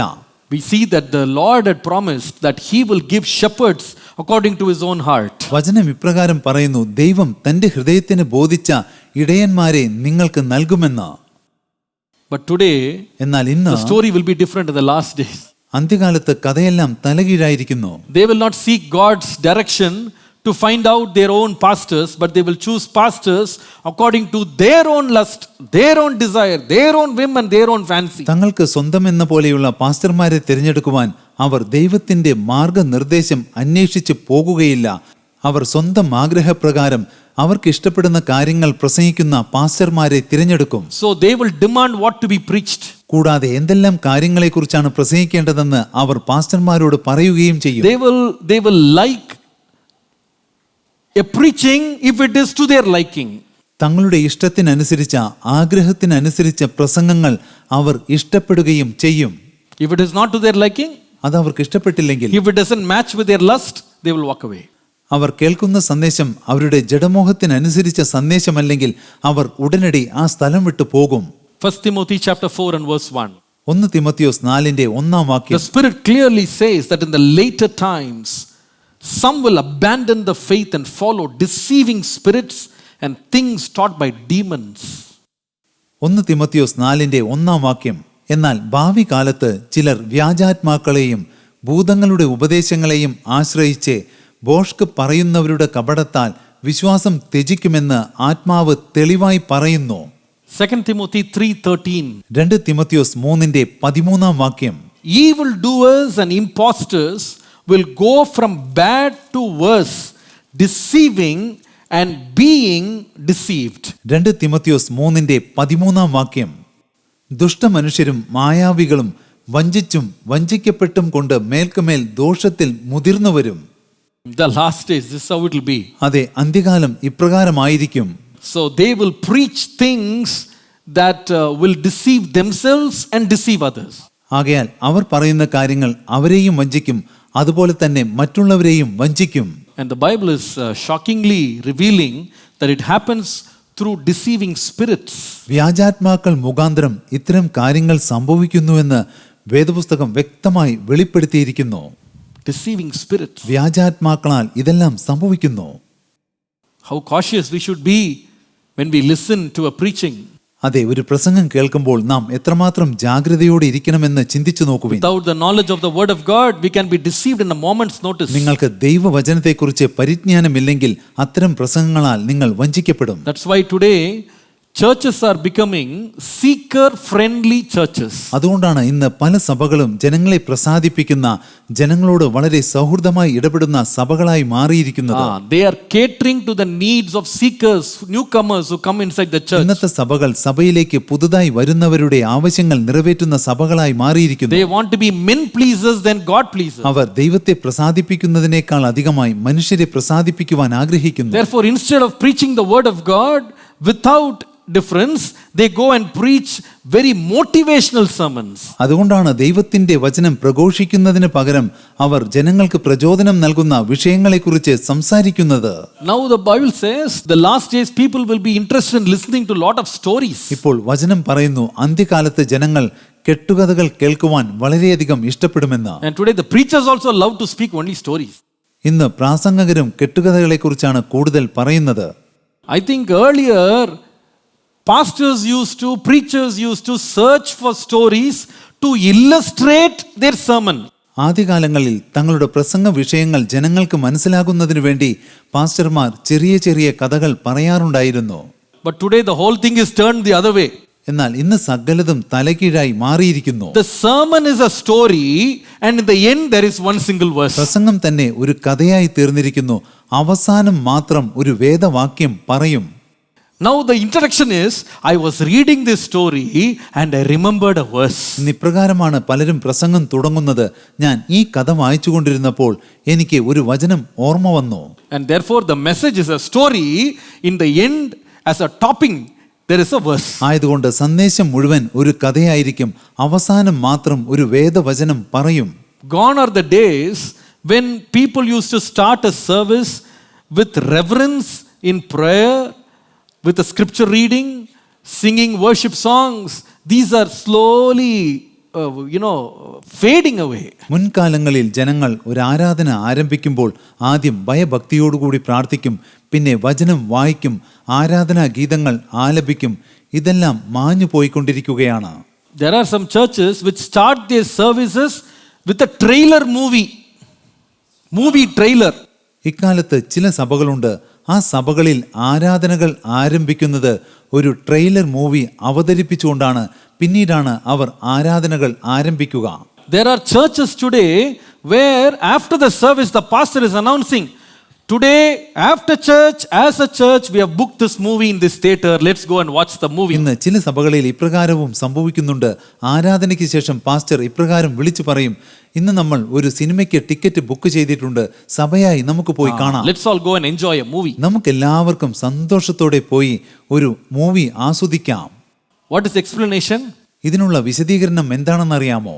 I want our people to know what is happening in the world. Pastor പറയുന്നു, എന്റെ ജനങ്ങൾ ലോകത്തിൽ എന്താണ് സംഭവിച്ചു കൊണ്ടിരിക്കുന്നതെന്ന് അറിയണം. பாவம் பைபிளை ரொம்ப படிச்சு முடிச்சிட்டாங்க. இப்போ உலகத்தை தான் பாவம் தெரியாமல் இருக்காங்க. பாவம் நம்ம என்ன சொல்லணும், அது என்ன பண்ணிடணும், அது பிரசங்க முடிவில் ஒரு படம் பார்த்து உலகம் எப்படி போகுதுன்னு என்ன பண்ணணுமா தெரிஞ்சுக்கணுமா. Last days. അതെ, ഇതെല്ലാം അന്ത്യകാലത്തിന്റെ ലക്ഷണങ്ങളാണ്. There was times when they started a sermon with a verse. Now the sermon is started with a joke. ഒരു വചനം വായിച്ചുകൊണ്ട് പ്രസംഗം ആരംഭിക്കുന്ന പതിവുണ്ടായിരുന്നു. എന്നാൽ ഇന്നത്തെ കാലത്ത് ഒരു തമാശ പറഞ്ഞുകൊണ്ടാണ് പലപ്പോഴും വചനപ്രഘോഷണം ആരംഭിക്കുന്നത്. Itching ears and sweet-mouthed preachers. അതെ, കർണരസമാകുമാറ് സ്വന്തം മോഹങ്ങൾക്കൊത്തവണ്ണം ഉപദേശിക്കുന്ന പ്രാസംഗകർ അവരാൽ നിറഞ്ഞിരിക്കുന്നു അന്ത്യകാലം. Do you know, in America and many other European countries, there is a new culture called church in a pub. നിങ്ങൾക്കറിയാമോ, അമേരിക്കയിലും അതുപോലെ നിരവധി യൂറോപ്യൻ രാജ്യങ്ങളിലും ഒരു പുതിയ പ്രവണതയുണ്ട്. അതായത് അവർ മദ്യശാലകളിൽ സഭ നടത്തുന്നു. Church in a pub. അതെ, മദ്യശാലകളിൽ ഒരു സഭ. Now, there is a welcome note given to the people who are coming to that church. ഇപ്പോൾ ആ സഭയിലേക്ക് വരുന്ന ജനങ്ങൾക്ക് ഒരു സ്വാഗത കുറിപ്പ് നൽകാറുണ്ട്. I'll give you a sample. ഞാൻ ചില ഉദാഹരണങ്ങൾ കാണിച്ചു തരാം. Welcome to pub church. മദ്യശാലയിലെ സഭയിലേക്ക് നിങ്ങൾക്ക് ഏവർക്കും സ്വാഗതം. We are a church in a pub and the Spirit is with us. നമ്മൾ മദ്യശാലയിലെ സഭയാണ്, ആത്മാവ് നമ്മോടൊപ്പമുണ്ട്. I don't know what that spirit they are mentioning. I don't know. അവർ സൂചിപ്പിക്കുന്ന ആത്മാവ് ഏത് ആത്മാവാണെന്ന് എനിക്കറിയില്ല. In this place, feel free to move about, help yourself to food and drink, and express yourself openly. ഇവിടെ നിങ്ങൾക്ക് സ്വതന്ത്രമായി സഞ്ചരിക്കാം, ആവശ്യമുള്ള ഭക്ഷണ പദാർത്ഥങ്ങൾ സ്വയം ഭക്ഷിക്കാം, നിങ്ങളുടെ ഹൃദയത്തിലെ വിചാരങ്ങളെ തുറന്നു പറയാം. We come together with a variety of thoughts, stories, talents, hopes, and hurts. പുത്തൻ പുതിയ ചിന്തകളുമായി, പുതിയ പുതിയ കഥകളുമായി, സന്ദേശങ്ങളുമായി നമ്മൾ ഇവിടെ ഒരുമിച്ച് കൂടിയിരിക്കുന്നു. All we bring is welcome. നിങ്ങൾ എല്ലാവരെയും ഞങ്ങൾ ഇവിടേക്ക് സ്വാഗതം ചെയ്യുന്നു. We pray that in coming together with all our differences and with the Spirit, we participate in a new divine reality. യാതൊരു വ്യത്യാസങ്ങളുമില്ലാതെ ആത്മാവിന്റെ ശക്തിയോടുകൂടി നമ്മളിവിടെ ഒരുമിച്ച് കൂടുമ്പോൾ ഒരു പുതിയ സ്വർഗീയ യാഥാർത്ഥ്യത്തിന്റെ പങ്കുകാരാകുകയാണ് നമ്മൾ. നമുക്ക് ഒത്തൊരുമിച്ച് ദൈവത്തെ ആരാധിക്കാം. This is a sacred place. ഇത് ഈ മദ്യശാലയിലെ സഭ ഒരു വിശുദ്ധ സ്ഥലമാണ്. Invitation. അതെ, ഇപ്രകാരമാണ് അവർ ജനങ്ങളെ സഭയിലേക്ക് ക്ഷണിക്കുന്നത്. Can you see where it is going? സഭകൾ എങ്ങോട്ടാണ് പോയിക്കൊണ്ടിരിക്കുന്നതെന്ന് നിങ്ങൾക്ക് മനസ്സിലാകുന്നുണ്ടോ? These are the days when if you rebuke, when you correct, when you discipline, nobody wants it anymore. ഇക്കാലത്ത് നിങ്ങൾ ഒരാളെ ശാസിക്കുകയാണെങ്കിൽ, അയാളുടെ തെറ്റ് തിരുത്തുകയാണെങ്കിൽ, അയാളെ അച്ചടക്കത്തോടെ നയിക്കുകയാണെങ്കിൽ ആർക്കും അത് ഇഷ്ടമല്ല. 2 Timothy 4:2. 2 Timotheos 4:2 What did Paul say to Timothy? അവിടെ പൗലോസ് തിമോത്തിയോസിനോട് എന്താണ് പറയുന്നത്? Preach the word, be prepared in season and out of season, correct, rebuke and encourage with great patience and careful instruction. വചനം പ്രസംഗിക്കുക, സമയത്തിലും അസമയത്തിലും ഒരുങ്ങി നിൽക്കുക, സകല ദീർഘക്ഷമയോടും ഉപദേശത്തോടും കൂടെ ശാസിക്കുക, തർജ്ജനം ചെയ്യുക, പ്രബോധിപ്പിക്കുക. I understand this comes as a package. ഇത് ഒരു പാക്കേജ് ആണെന്ന് ഞാൻ മനസ്സിലാക്കുന്നു. There are some people who take advantage of this. They keep on shouting all the time, chastising all the time, being harsh on people. I'm not saying that. ചില വ്യക്തികളുണ്ട്, അവർ ഈ വചനം തെറ്റായ രീതിയിൽ മനസ്സിലാക്കുന്നു. അവർ എല്ലായ്പ്പോഴും ഉച്ചത്തിൽ സംസാരിക്കുന്നു, ജനങ്ങളെ ശാസിച്ചു കൊണ്ടിരിക്കുന്നു. I'm not saying you have to act in a carnal manner. എല്ലായ്പ്പോഴും നമ്മൾ ജഡീകമായ രീതിയിൽ പെരുമാറണമെന്ന് ഞാൻ പറയുന്നില്ല. But a church needs correction, a church needs rebuke, a church needs encouragement, all of that in place. എന്നാൽ ഒരു സഭയ്ക്ക് ശാസനയും അതുപോലെ തന്നെ ഉപദേശവും പ്രോത്സാഹനവും ആവശ്യമാണ്. Sometimes when you correct, today people don't enjoy. ചില സന്ദർഭങ്ങളിൽ നിങ്ങൾ ജനങ്ങളെ ശാസിക്കുമ്പോൾ അല്ലെങ്കിൽ തിരുത്തുമ്പോൾ അവർക്കത് ഇഷ്ടപ്പെടില്ല. If you warn somebody about a danger, about a sin, they say, don't judge anybody. Don't judge. എന്നാൽ ജീവിതത്തിൽ സംഭവിക്കുവാൻ പോകുന്ന ഒരു പാപത്തെക്കുറിച്ചോ ആപത്തിനെക്കുറിച്ചോ നിങ്ങൾ ഒരു വ്യക്തിക്ക് മുന്നറിയിപ്പ് നൽകിയാൽ അവർ പറയും നിങ്ങൾ എന്നെ ഉപദേശിക്കേണ്ടെന്ന്. People who say we have to live holy lives, oh, you are all Pharisees, you are all old covenant people. നമ്മൾ വിശുദ്ധമായി ജീവിക്കണമെന്ന് പറഞ്ഞാൽ ഉടനടി അവർ പറയും നിങ്ങൾ പരീശന്മാരാണ്, പഴയ നിയമ വിശ്വാസികളാണ്, Old covenant. നിങ്ങൾ പഴയ നിയമം ആചരിക്കുന്നവരാണെന്ന് അവർ പറയും. You are practicing the law of Moses. നിങ്ങൾ മോശയുടെ ന്യായപ്രമാണമാണ് ആചരിക്കുന്നത്. You are preaching works. നിങ്ങൾ പ്രവൃത്തികളെക്കുറിച്ചാണ് പ്രസംഗിക്കുന്നത്. You are making people guilty and asking them to repent again and again. നിങ്ങൾ ജനങ്ങളിൽ കുറ്റബോധം ഉണർത്തുന്നു, വീണ്ടും വീണ്ടും അനുതപിക്കുവാൻ അവരോട് ആവശ്യപ്പെടുന്നു. Your message is about threatening people about the coming judgment. വരാൻ പോകുന്ന ന്യായവിധിയെക്കുറിച്ചുള്ള സന്ദേശങ്ങൾ നൽകി നിങ്ങൾ ജനങ്ങളെ ഭീതിയിൽ ആഴ്ത്തുകയാണ്, അവരെ ഭയപ്പെടുത്തുകയാണ്. How do you counter this? ഇതുപോലെയുള്ള വാദഗതികളെ നിങ്ങൾ എങ്ങനെ എതിർക്കും? നിങ്ങൾ എങ്ങനെ അതിജീവിക്കും? What about works? There's a big discussion going on about works. പ്രവൃത്തികളെക്കുറിച്ചുള്ള അഭിപ്രായം എന്താണ്? അതിനെക്കുറിച്ച് വലിയൊരു വാദപ്രതിവാദം നടന്നുകൊണ്ടിരിക്കുകയാണ്. Now they say you don't have to do any works because Jesus finished all the work on the cross. ഇപ്പോൾ അവർ പറയുന്നു നിങ്ങൾ ഒരു പ്രവൃത്തികളും ചെയ്യേണ്ട ആവശ്യമില്ല, സകലതും യേശു ചെയ്തു തീർത്തിരിക്കുന്നു. Jesus finished all the works. യേശു സകല പ്രവൃത്തികളും ക്രൂശിൽ തികച്ചിരിക്കുന്നു. So you rest. ആകയാൽ നിങ്ങൾ ഇപ്പോൾ സ്വസ്ഥമായിരിക്കുവിൻ. Just rest. നിങ്ങൾ സ്വസ്ഥമായിരിക്കുവിൻ. Declare promises, rest. നിങ്ങൾ വാഗ്ദത്തങ്ങൾ പ്രസ്താവിക്കുവിൻ, പിന്നീട് സ്വസ്ഥമായിരിക്കുവിൻ. Jesus finished everything. യേശുക്രിസ്തു നിങ്ങൾക്ക് വേണ്ടി സകലതും ചെയ്തു തീർത്തിരിക്കുന്നു. I agree with that partly. ഞാൻ ഭാഗികമായി അതിനോട് യോജിക്കുന്നു. Why? കാരണം In Galatians 2:15 and 16, ഗലാത്യർ 2:15-16 എന്നീ വാക്യങ്ങളിൽ the Bible says, no one is justified by the works of the law, but by faith in Jesus Christ. വേദപുസ്തകം പറയുന്നു യേശുക്രിസ്തുവിലുള്ള വിശ്വാസത്താൽ അല്ലാതെ ന്യായപ്രമാണത്തിന്റെ പ്രവൃത്തികളാൽ മനുഷ്യൻ നീതീകരിക്കപ്പെടുന്നില്ല എന്ന്. Very true. ഇത് സത്യമാണ്. We cannot be saved, we cannot be justified by any amount of works in the flesh. അതെ, ജഡികമായ പ്രവൃത്തികളാൽ നമുക്കൊരിക്കലും നീതീകരിക്കപ്പെടുവാനോ രക്ഷ പ്രാപിക്കുവാനോ സാധിക്കുകയില്ല.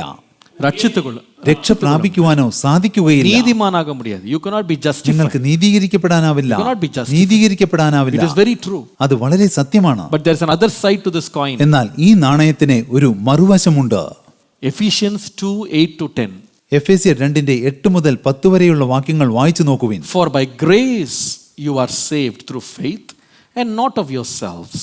It is the gift of God, not of works, lest any man should boast. കൃപയാലല്ലോ നിങ്ങൾ വിശ്വാസം മൂലം രക്ഷിക്കപ്പെട്ടിരിക്കുന്നത്, അതിനും നിങ്ങൾ കാരണമല്ല, ദൈവത്തിന്റെ ദാനമത്രയാകുന്നു, ആരും പ്രശംസിക്കാതിരിപ്പാൻ പ്രവൃത്തികളും കാരണമല്ല. For we are his workmanship, created in Christ Jesus unto good works. നാം അവന്റെ കൈപ്പണിയായി സൽപ്രവൃത്തികൾക്കായിട്ട് ക്രിസ്തുവേശുവിൽ സൃഷ്ടിക്കപ്പെട്ടവരാകുന്നു. എല്ലാവരും சொல்லுங்க. എല്ലാവരും ഇപ്രകാരം പറയുവിൻ. எதற்காக சிருஷ்டிக்கப்பட்டிருக்கோம்? നാം എന്തിനാണ് സൃഷ്ടിക്കപ്പെട്ടിരിക്കുന്നത്? നற்കിരിயை സൽപ്രവൃത്തികൾക്കായിട്ട്. செய்கிறதற்கு. സൽപ്രവൃത്തികൾക്കായിട്ട്. So there are two ways you have to differentiate this. ആകയാൽ രണ്ട് വിധത്തിൽ നിങ്ങൾക്ക് ഈ വചനത്തെ വേർതിരിക്കാം. In order to be justified, none of our works will qualify. നമ്മുടെ പ്രവൃത്തികളാൽ നമുക്കൊരിക്കലും നീതീകരിക്കപ്പെടുവാൻ കഴിയില്ല. But God's grace came upon us and justified us. So from now on we can do good works. എന്നാൽ ദൈവത്തിന്റെ കൃപ നമ്മുടെ മേൽ വന്ന് ആവസിച്ചു, നമ്മെ രക്ഷിച്ചു, നമ്മെ നീതീകരിച്ചു. ആകയാൽ ഇനി മുതൽ നമുക്ക് സൽപ്രവൃത്തികൾ ചെയ്തുകൊണ്ട് ജീവിക്കാം. Hallelujah. Hallelujah. I am created in Christ Jesus for good works. നമ്മൾ സൽപ്രവൃത്തികൾക്കായിട്ട് ക്രിസ്തുയേശുവിൽ സൃഷ്ടിക്കപ്പെട്ടവരാണ്. Hallelujah. Hallelujah. If you come to the book of Revelation, നിങ്ങൾ വെളിപ്പാട് പുസ്തകത്തിലേക്ക് വരികയാണെങ്കിൽ it starts about 7 churches. 7 സഭകളെക്കുറിച്ച് പറഞ്ഞുകൊണ്ടാണ് ആ പുസ്തകം ആരംഭിക്കുന്നത്. Messages given to 7 churches. 7 സഭകൾക്കുള്ള സന്ദേശങ്ങൾ അവിടെ കാണാം. Very interesting. അത് വളരെ രസകരമാണ്. If you look at all the 7 churches, നിങ്ങൾ 7 സഭകളെയും പരിശോധിക്കുകയാണെങ്കിൽ Jesus made a specific mention recognizing their works. ആ 7 സഭകൾക്കും എഴുതുമ്പോൾ അവരുടെ പ്രവൃത്തികളെ അംഗീകരിച്ചുകൊണ്ടാണ് യേശുക്രിസ്തു അവരോട് സംസാരിക്കുന്നത്. Now church is a church that is redeemed by the blood of Jesus. They are already saved. സഭ യേശുവിന്റെ രക്തത്താൽ വീണ്ടെടുക്കപ്പെട്ടതാണ്. അവർ രക്ഷ പ്രാപിച്ചവരുമാണ്. They are already saved, justified. Our രക്ഷിക്കപ്പെട്ടവരാണ്, നീതീകരിക്കപ്പെട്ടവരാണ്. But Jesus was watchful of their works. എന്നാൽ യേശു ഓരോ സഭകളുടെയും പ്രവൃത്തികളെ സൂക്ഷ്മമായി നിരീക്ഷിച്ചുകൊണ്ടിരുന്നു. Note down these verses നിങ്ങൾ ഈ വാക്യങ്ങൾ ശ്രദ്ധിക്കുവിൻ. regarding the church of Ephesus. എഫേസ്യ സഭയെക്കുറിച്ചുള്ളത് Revelation 2:2. വെളിപ്പാട് 2:2 വാക്യത്തിൽ കാണാം. I know your works. ഞാൻ നിന്റെ പ്രവൃത്തിയെ അറിയുന്നു. Regarding Smyrna. സ്മിർന സഭയെക്കുറിച്ച് എഴുതുമ്പോൾ Revelation 2:9. വെളിപ്പാട് 2:9 വാക്യം. I know your works. ഞാൻ നിന്റെ പ്രവൃത്തിയെ അറിയുന്നു. Regarding the church of Pergamos. പെർഗമോസിനെ കുറിച്ച് എഴുതുമ്പോൾ Revelation 2:13. വെളിപ്പാട് 2:13 I know your works. ഞാൻ നിന്റെ പ്രവൃത്തികളെ അറിഞ്ഞിരിക്കുന്നു. Thyatira church. Revelation 2:19. വെളിപ്പാട് 2:19 തുയതൈര സഭയെക്കുറിച്ച് എഴുതുമ്പോൾ I know your works. യേശു പറയുന്നു, ഞാൻ നിന്റെ പ്രവൃത്തിയെ അറിഞ്ഞിരിക്കുന്നു. Church of Sardis. Revelation chapter 3 and verse 1. വെളിപ്പാട് 3:1 സർദിസിലെ സഭയെക്കുറിച്ച് എഴുതിയിരിക്കുന്നു, I know your works. ഞാൻ നിന്റെ പ്രവൃത്തിയെ അറിയുന്നു. The church of Philadelphia. Revelation 3:8. വെളിപ്പാട് 3:8 വാക്യത്തിൽ ഫിലദൽഫിയയിലെ സഭയെക്കുറിച്ച് എഴുതുന്നു, I see your works. അവിടെ യേശു പറയുന്നു, ഞാൻ നിന്റെ പ്രവൃത്തിയെ അറിയുന്നു. The church of Laodicea. Revelation 3:15. വെളിപ്പാട് 3:15 ലാവോദോക്യ സഭയെക്കുറിച്ച് എഴുതുന്നു, I know your works. അവിടെയും ക്രിസ്തു പറയുന്നു, ഞാൻ നിന്റെ പ്രവൃത്തി അറിയുന്നു. God is watchful of our works. അതെ, ദൈവം നമ്മുടെ പ്രവൃത്തികളെ നിരീക്ഷിച്ചുകൊണ്ടിരിക്കുകയാണ്. Don't make anyone make you believe that works is not necessary after you became a child of God. നിങ്ങൾ ഒരു ദൈവ പൈതലായി തീർന്നതിന് ശേഷം പ്രവൃത്തികൾ നിങ്ങൾക്ക് നിർബന്ധമല്ല എന്ന് നിങ്ങളെ ആരും പഠിപ്പിക്കുവാൻ ഇടവരരുത്. Because the church got the direct message from Jesus and said, I know your works. യേശുവിൽ നിന്ന് സഭയ്ക്ക് നേരിട്ടാണ് സന്ദേശം ലഭിക്കുന്നത്. യേശു പറയുന്നു, ഞാൻ നിന്റെ പ്രവൃത്തി അറിയുന്നു. I will even go further. ഇനിയും ചില വാക്യങ്ങൾ നമുക്ക് നോക്കാം. Revelation 3:2. വെളിപ്പാട് പുസ്തകം 3:2 വാക്യം. The message to the church of Sardis. Sardis സഭയ്ക്കുള്ള സന്ദേശം അവിടെ കാണാം. I have not found thy works perfect before God. വെളിപ്പാട് പുസ്തകം 3:2 വാക്യം. സർദിസ് സഭയ്ക്കുള്ള സന്ദേശം അവിടെ കാണാം.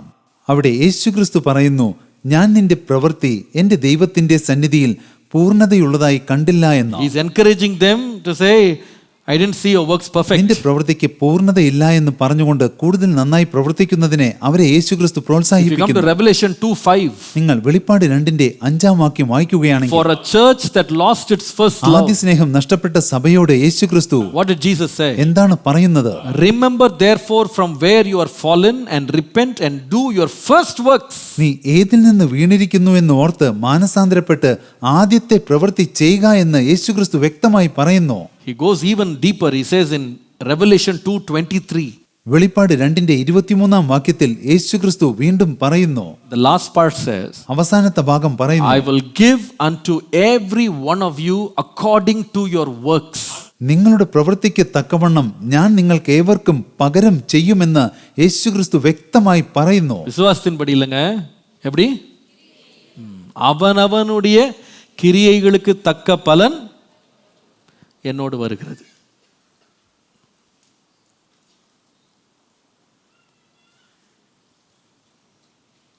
How about rebuking in the church? സഭയെ ശാസിക്കുന്നതിനെ കുറിച്ച് എന്താണ് പറയാനുള്ളത്? Is it applicable to the church? അത് സഭയ്ക്ക് ബാധകമാണോ? Revelation 3:19, again a message to the church. വെളിപ്പാട് 3:19 വീണ്ടും സഭയ്ക്കൊരു സന്ദേശം നമുക്ക് കാണാം. As many as I love, I rebuke and chasten. എനിക്ക് പ്രിയമുള്ളവരെ ഒക്കെയും ഞാൻ ശാസിക്കുകയും ശിക്ഷിക്കുകയും ചെയ്യുന്നു. What about repentance? ഇനി അനുതാപത്തെക്കുറിച്ച് നോക്കാം. This is a big area of contention. വളരെയധികം ചർച്ച ചെയ്യപ്പെടേണ്ട ഒരു വിഷയമാണിത്.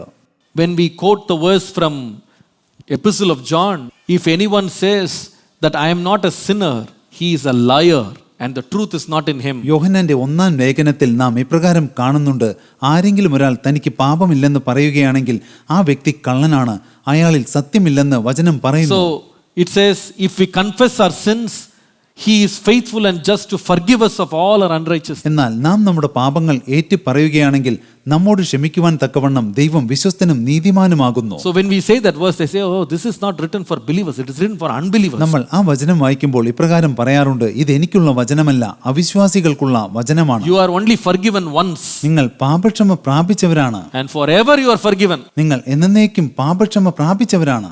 Don't go and ask God, forgive me, forgive me, forgive me, I want to repent. നിങ്ങൾ പോയി ദൈവത്തോട്, ദൈവമേ എനിക്ക് അനുതപിക്കണം, എന്നോട് ക്ഷമിക്കണമേ ക്ഷമിക്കണമേ എന്ന് പറയേണ്ട ആവശ്യമില്ല.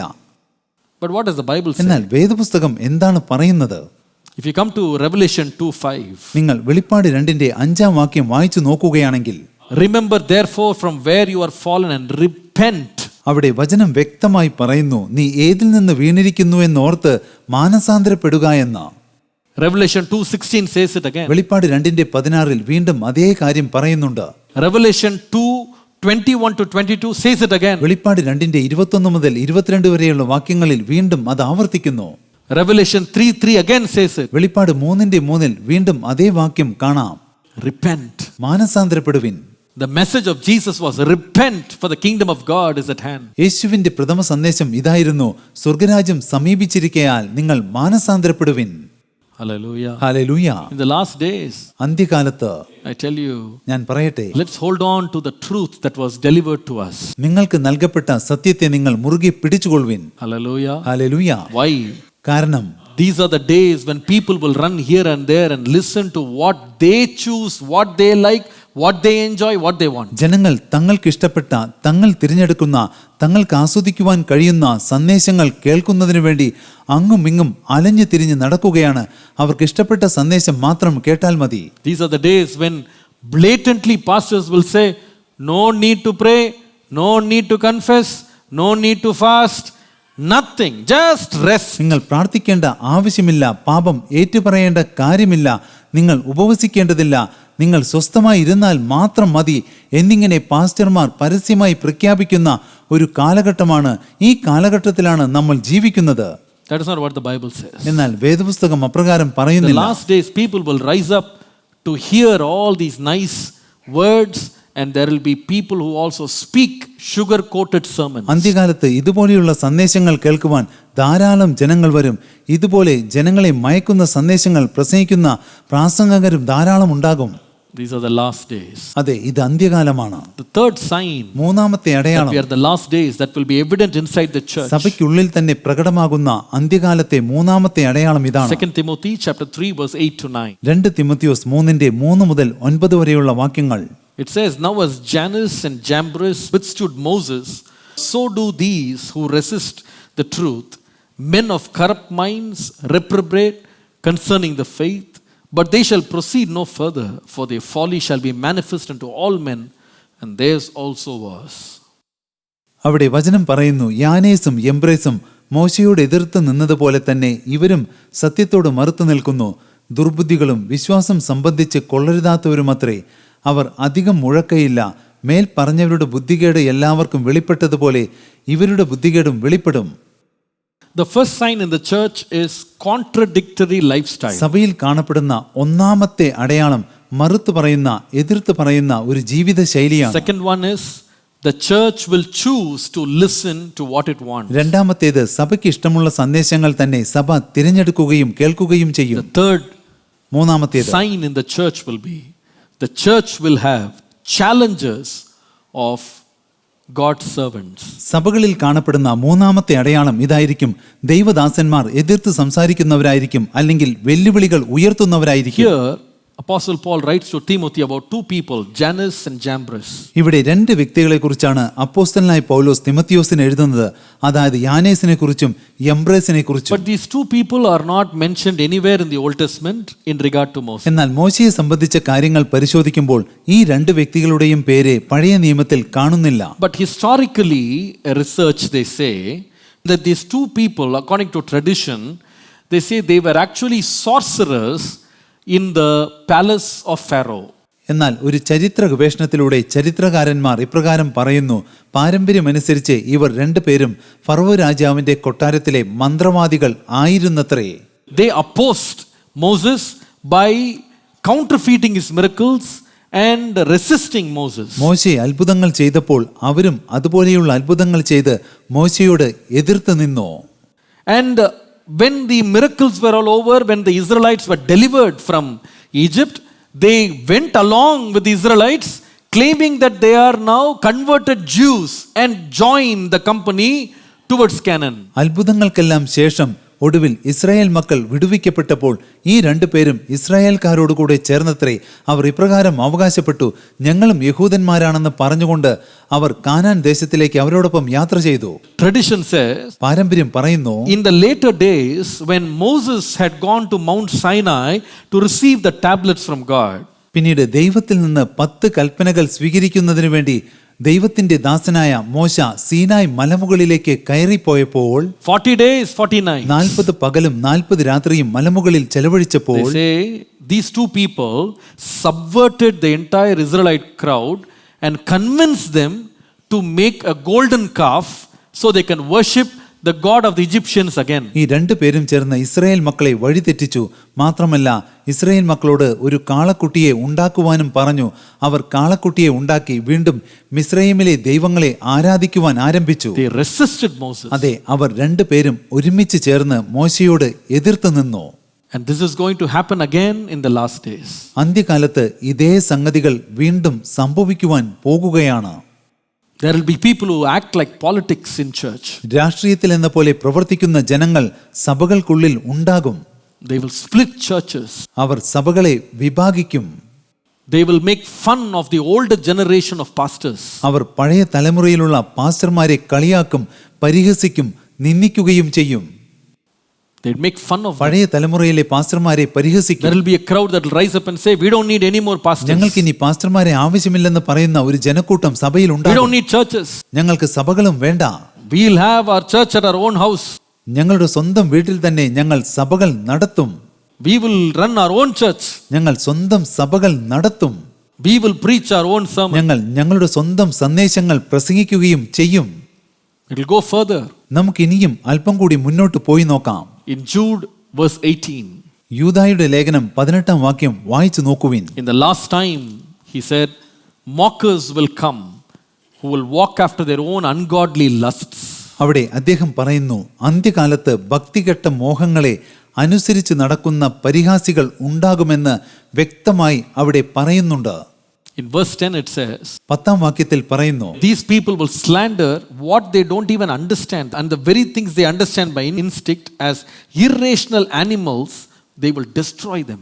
ഇവരോ തങ്ങൾ അറിയാത്തതെല്ലാം ദുഷിക്കുന്നു, ബുദ്ധിയില്ലാത്ത മൃഗങ്ങളെ പോലെ സ്വാഭാവികമായി ഗ്രഹിക്കുന്നവയാൽ ഒക്കെയും തങ്ങളെ തന്നെ വഷളാക്കുന്നു.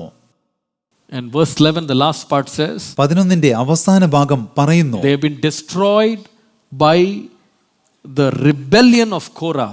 അവർ കോരഹിന്റെ മത്സരത്തിൽ നശിച്ചു പോകുകയും ചെയ്യുമെന്ന് അവിടെ വചനം പറയുന്നുണ്ട്. These are the last days. ഇത് അന്ത്യകാലമാകുന്നു. They'll challenge true servants of God. അവർ യഥാർത്ഥ ദൈവദാസന്മാരെ വെല്ലുവിളിക്കും. They will mock true servants of God. അവർ യഥാർത്ഥ ദൈവദാസന്മാരെ പരിഹസിക്കും. They will accuse true servants of God with accusations that they don't deserve. അവർ സത്യസന്ധരായ ദൈവദാസന്മാരെ അവർ ചെയ്യാത്ത തെറ്റിനെ കുറ്റം വിധിക്കും.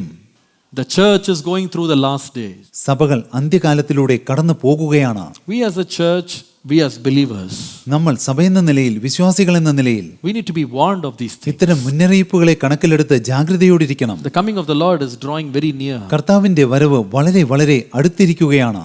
We need to learn to rip off all hypocritical lifestyles and be honest and sincere before God. നമ്മൾ ഭക്തിവിരുദ്ധമായ സകല ജീവിത ശൈലികളെയും ഉപേക്ഷിച്ച് ദൈവത്തിന്റെ മുൻപാകെ സത്യസന്ധരും ആത്മാർത്ഥരുമായി ജീവിക്കണം. Hallelujah. Hallelujah. We must start to walk in the light by coming out of the dark closets. നമ്മൾ ഇത്തരം ഇരുളിൽ നിന്ന് പുറത്തു കടന്ന് വെളിച്ചത്തിലൂടെ സഞ്ചരിക്കുവാൻ തുടങ്ങണം. We have to be overcomers of the evil one. നമ്മൾ തിന്മയുടെ വഴികളെ അതിജീവിക്കുന്നവരാകണം. Hallelujah. Hallelujah. We need to choose willingly to listen to God's word no matter how it comes to ഏതൊരു us. സാഹചര്യത്തിലും ദൈവത്തിന്റെ വചനം കേൾക്കുന്നതിന് വേണ്ടി നമ്മൾ നമ്മെ തന്നെ മനഃപൂർവ്വം ദൈവത്തിനായി സമർപ്പിക്കണം. We don't counsel God, but we listen to his counsel for നമ്മൾ us. ദൈവത്തെ ഉപദേശിക്കുകയല്ല, ദൈവത്തിന്റെ ഉപദേശങ്ങൾ കേൾക്കുകയാണ് ചെയ്യേണ്ടത്. That we will listen to the men of God God has given to teach us and guide us and counsel us. നമ്മെ വഴി നടത്തുന്നതിന് വേണ്ടി ദൈവം നമുക്ക് വേണ്ടി നിയമിച്ചിരിക്കുന്ന ദൈവദാസന്മാരുടെ വാക്കുകൾ നമ്മൾ ശ്രദ്ധയോടെ കേൾക്കണം.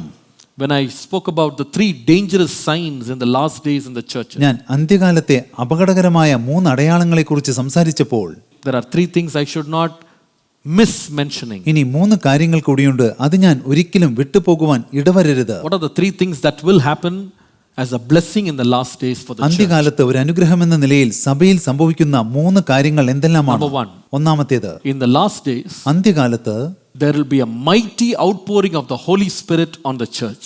സഭകളിൽ പരിശുദ്ധാത്മാവിന്റെ അത്യധികമായ ഒരു പകർച്ച ഉണ്ടാകും. In Acts 2:17, പ്രവൃത്തികൾ 2:17 In the last days, I will pour out my spirit upon all flesh. അന്ത്യകാലത്ത് ഞാൻ സകല ജഡത്തിന്മേലും എൻ്റെ ആത്മാവിനെ പകരും. That will include your sons, your daughters, your youth, your elders, your pastors, everyone. They will be anointed by the Holy Spirit. അതിൽ നിങ്ങളുടെ മാതാപിതാക്കളും കുട്ടികളും പാസ്റ്റർമാരും മുതിർന്നവരും എല്ലാവരും ഉൾപ്പെടും. അവർ എല്ലാവരും അഭിഷേകം പ്രാപിക്കും. In the last days, God is going to raise up a generation who will be willingly following God and the leading of His Holy Spirit by being anointed by Him. അന്ത്യകാലത്ത് സ്വമനസാലെ ദൈവത്തെ അനുഗമിക്കുന്ന പരിശുദ്ധാത്മാഭിഷേകം പ്രാപിച്ച ഒരു തലമുറയെ ദൈവം വാർത്തെടുക്കുവാൻ പോകുന്നു. Hallelujah. Hallelujah. They will completely be led by the Holy Spirit. അവർ പൂർണ്ണമായി പരിശുദ്ധാത്മാവിനാൽ വഴി നടത്തപ്പെടും. Everything they do, അവർ ചെയ്യുന്ന they will സകലതും be taught by the Holy Spirit. പരിശുദ്ധാത്മാവ് അവർക്ക് പഠിപ്പിച്ചു കൊടുത്ത കാര്യങ്ങളായിരിക്കും. We need to say, Lord, help me as a believer in the last days to be led by your Holy Spirit. നമ്മൾ ഇപ്രകാരം പറയണം, കർത്താവേ, അന്ത്യകാലത്തെ വിശ്വാസി എന്ന നിലയിൽ അങ്ങയുടെ പരിശുദ്ധാത്മാവിനാൽ ഞാൻ വഴി നടത്തപ്പെടട്ടെ. In the last days, secondly, something will happen. രണ്ടാമതായി അന്ത്യകാലത്ത് ചില കാര്യങ്ങൾ കൂടി The സംഭവിക്കും. Lord will use His church to evangelize the world. ലോകത്തെ സുവിശേഷീകരിക്കുവാൻ ദൈവം തന്റെ സഭയെ ഉപയോഗിക്കും. Matthew 24:14. Mathai 24:14 This gospel of the kingdom shall be preached in all the world for a witness unto all nations, and then shall the end come. രാജ്യത്തിന്റെ ഈ സുവിശേഷം സകല ജാതികൾക്കും സാക്ഷ്യമായി ഭൂലോകത്തിലൊക്കെയും പ്രസംഗിക്കപ്പെടും. അപ്പോൾ അവസാനം വരും.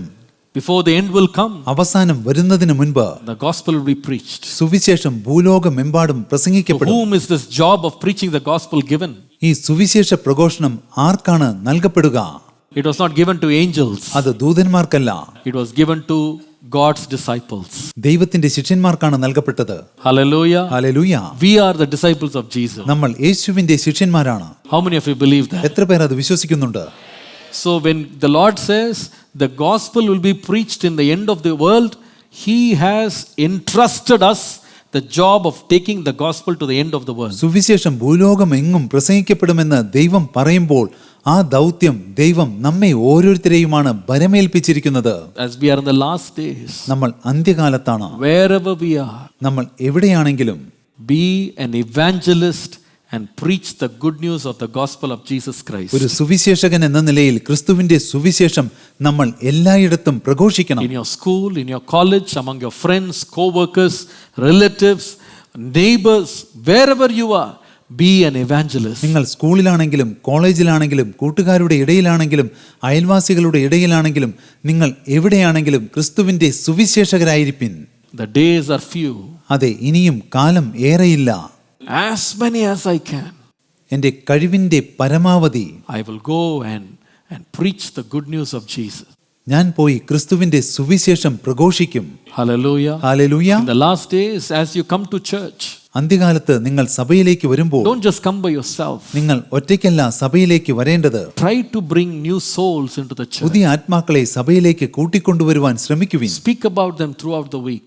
ദിവസം മുഴുവൻ, ആഴ്ച മുഴുവൻ ദൈവിക കാര്യങ്ങൾ അവരോട് പറയുവിൻ. Invite them into your homes for prayer. പ്രാർത്ഥനയ്ക്ക് വേണ്ടി വീട്ടിലേക്ക് അവരെ ക്ഷണിക്കുവിൻ. And tell them the good news of Jesus Christ. ക്രിസ്തുവിന്റെ സുവിശേഷം അവരോട് പറയുവിൻ. Hallelujah. Hallelujah. These are the last days. ഇത് അന്ത്യകാലമാണ്.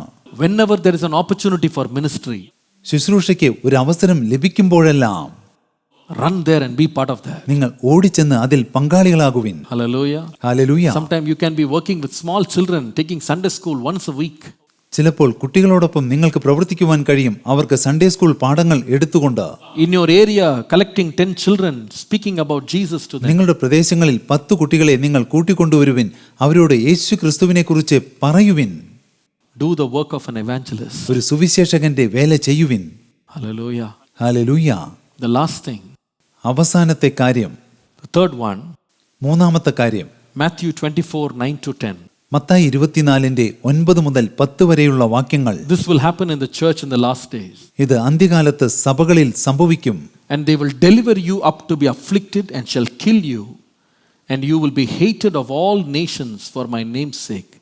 And then many will be offended and will betray one another and hate one another. The love of many will grow cold, but he who abides till the end, he will be saved. അന്ന് അവർ നിങ്ങളെ ഉപദ്രവത്തിന് ഏൽപ്പിക്കുകയും കൊല്ലുകയും ചെയ്യും. എൻ്റെ നാമം നിമിത്തം സകല ജാതികളും നിങ്ങളെ പകയ്ക്കും. പലരും ഇടറി അന്യോന്യം ഏൽപ്പിച്ചു കൊടുക്കുകയും അന്യോന്യം പകയ്ക്കുകയും ചെയ്യും. കള്ളപ്രവാചകന്മാർ പലരും വന്ന് അനേകരെ തെറ്റിക്കും. അധർമ്മം പെരുകുന്നതുകൊണ്ട് അനേകരുടെ സ്നേഹം തണുത്തുപോകും. എന്നാൽ അവസാനത്തോളം സഹിച്ചു നിൽക്കുന്നവൻ രക്ഷിക്കപ്പെടും. Praise be to God. ദൈവത്തിന് സ്തുതി. In the last days, അന്ത്യകാലത്ത് the church will go through an unprecedented persecution. സഭ അഭൂതപൂർവമായ പീഡന പരമ്പരകളിലൂടെ കടന്നുപോകും. Every nation will persecute Christians. എല്ലാ രാജ്യങ്ങളും ക്രിസ്ത്യാനികളെ അതിക്രൂരമായി പീഡിപ്പിക്കും. You can see that in the papers today. Everywhere there is a persecution. ഇന്ന് വർത്തമാന പത്രങ്ങളിൽ നിങ്ങൾക്ക് അതിനെക്കുറിച്ച് വായിക്കാം. എല്ലായിടത്തും ക്രിസ്ത്യാനികൾ പീഡിപ്പിക്കപ്പെടുന്നു. In the last days, അന്ത്യകാലത്ത് you will see that our nation will formulate new laws and rules so that the work of the gospel will be restricted. നമ്മുടെ രാജ്യത്ത് പുതിയ നിയമങ്ങൾ പ്രാബല്യത്തിൽ വരും. തൽഫലമായി സുവിശേഷ പ്രവർത്തനങ്ങൾ നിരോധിക്കപ്പെടും, തടുത്തു നിർത്തപ്പെടും. There will be so many problems you will face in your jobs. നിങ്ങൾ ജോലിയിൽ നിരവധി പ്രശ്നങ്ങൾ നേരിടും. Many people will betray you. പലരും നിങ്ങളെ തീർച്ചയായും വഞ്ചിക്കും. Many people will cause tremendous problem for you in your work spot. പലരും നിങ്ങളുടെ ജോലി സ്ഥലത്ത് നിങ്ങൾക്ക് വളരെയധികം പ്രശ്നങ്ങൾ സൃഷ്ടിക്കും. In the future, ഭാവിയിൽ as a Christian, you will suffer. ഒരു ക്രിസ്ത്യാനി എന്ന നിലയിൽ നിങ്ങൾ വളരെയധികം കഷ്ടപ്പെടേണ്ടി വരും. There will be a tremendous suffering and persecution on the saints of God. ദൈവനാമം നിമിത്തം ദൈവത്തിന്റെ വിശുദ്ധന്മാർ വളരെയധികം പീഡനങ്ങൾ സഹിക്കേണ്ടി വരും. The freedom that the church has will be restricted. ഇപ്പോൾ സഭയ്ക്കുള്ള സ്വാതന്ത്ര്യം വളരെയധികം പരിമിതപ്പെടുത്തപ്പെടും. There will be difficult, terrible times. അതെ, അന്ത്യകാലത്ത് ദുർഘട സമയങ്ങൾ ഉണ്ടാകും. But before those days arrive, എന്നാൽ ആ ദിവസങ്ങൾ ആരംഭിക്കുന്നതിന് മുൻപ് I will proclaim the good news of Jesus. ഞാൻ യേശുവിന്റെ സുവിശേഷം പ്രഘോഷിക്കും. And during those days, ആ കാലഘട്ടത്തിൽ I will stand as a witness for Jesus. ഞാൻ യേശുവിന് വേണ്ടി ഒരു സാക്ഷിയായി നിൽക്കും. Hallelujah. Hallelujah, Hallelujah. Hallelujah. Even in that perilous times, ആ ദുർഘട സമയത്ത് പോലും I will never deny the name of Jesus. ഞാൻ ഒരിക്കലും യേശുവിന്റെ നാമത്തെ തള്ളി പറയില്ല. Hallelujah. Hallelujah. What I'm saying will happen in this country very soon. ഞാനിപ്പോൾ പറയുന്നത് ഈ രാജ്യത്തിൽ എത്രയും വേഗത്തിൽ സംഭവിക്കും. It will no longer be a comfortable journey to be a Christian. ഇനിയുള്ള കാലത്ത് ക്രിസ്ത്യാനി എന്ന നിലയിലുള്ള നമ്മുടെ ജീവിതം അത്ര സുഖകരമായിരിക്കില്ല. It will not be a bed of roses. അത് റോസാപ്പൂ പുഷ്പങ്ങൾ കൊണ്ടുള്ള മെത്തയായിരിക്കില്ല. A verse that says, if anyone wants to follow me, let him take up his cross and follow me, will become a reality in the last day. ആരെങ്കിലും എന്നെ അനുഗമിക്കുവാൻ ആഗ്രഹിക്കുന്നുവെങ്കിൽ അവൻ തന്നെത്താൻ ത്യജിച്ച് തന്റെ ക്രൂശമെടുത്ത് എന്നെ അനുഗമിക്കട്ടെ എന്ന വചനം ഒരു യാഥാർത്ഥ്യമായി തീരുവാൻ പോകുന്നു. In the last days, അന്ത്യകാലത്ത് for the sake of Christ, you will be hated of all people. ക്രിസ്തു നിമിത്തം സകല ജാതികളും നിങ്ങളെ പകയ്ക്കും. But if you endure till the end, എന്നാൽ നിങ്ങൾ അവസാനത്തോളം സഹിച്ചു നിൽക്കുകയാണെങ്കിൽ, counting Christ as our supreme king, ക്രിസ്തുവിനെ നിങ്ങൾ നിങ്ങളുടെ രാജാവായി കാണുകയാണെങ്കിൽ, and if you count all other things as loss for Christ, നിങ്ങൾ ക്രിസ്തു നിമിത്തം സകലതും ഛേദമെന്ന് എണ്ണുകയാണെങ്കിൽ, I tell you, ഞാൻ പറയട്ടെ, when the days are coming to an end, എല്ലാം അവസാനിക്കുമ്പോൾ the crown of righteousness is waiting for you. നീതിയുടെ കിരീടം നിങ്ങൾക്കായി കാത്തിരിക്കുന്നുണ്ടാകും. Hallelujah. ഹല്ലേലൂയ. I pray ഞാൻ പ്രാർത്ഥിക്കുന്നു, that as an individual, ഒരു വ്യക്തി എന്ന നിലയിൽ, as a church, ഒരു സഭ എന്ന നിലയിൽ, as the Lord reveals these signs, ദൈവം ഈ അടയാളങ്ങൾ വെളിപ്പെടുത്തിയതിനാൽ let us wake up, be alert and prepare for the coming of our Lord Jesus നമുക്ക് Christ. ഉണർന്നെഴുന്നേൽക്കാം, കർത്താവിന്റെ വരവിനായി ഒരുങ്ങാം. കർത്താവിൽ പ്രിയരെ, ഈ സന്ദേശം നിങ്ങൾക്ക് ഏവർക്കും അനുഗ്രഹം ആയി തീർന്നു എന്ന് ഞങ്ങൾ വിശ്വസിക്കുന്നു. ഈ ദൈവിക സന്ദേശം നിങ്ങൾ കാണാൻ ആഗ്രഹിക്കുന്നെങ്കിൽ ACA ആവടി എന്ന യൂട്യൂബ് ചാനൽ വഴി സബ്സ്ക്രൈബ് ചെയ്യുക. ഈ പ്രോഗ്രാം മുഖാന്തരം നിങ്ങൾ അനുഭവിച്ച അനുഗ്രഹങ്ങളെ ഞങ്ങളോട് പങ്കുവയ്ക്കുക. നിങ്ങളുടെ ശരിയായ മേൽവിലാസം, ഫോൺ നമ്പർ മുതലായവ ഞങ്ങൾക്ക് എഴുതി അയക്കേണ്ട ഇമെയിൽ അഡ്രസ് acaavadi@gmail.com. ദൈവം നിങ്ങളെ എല്ലാവരെയും അനുഗ്രഹിക്കുമാറാകട്ടെ.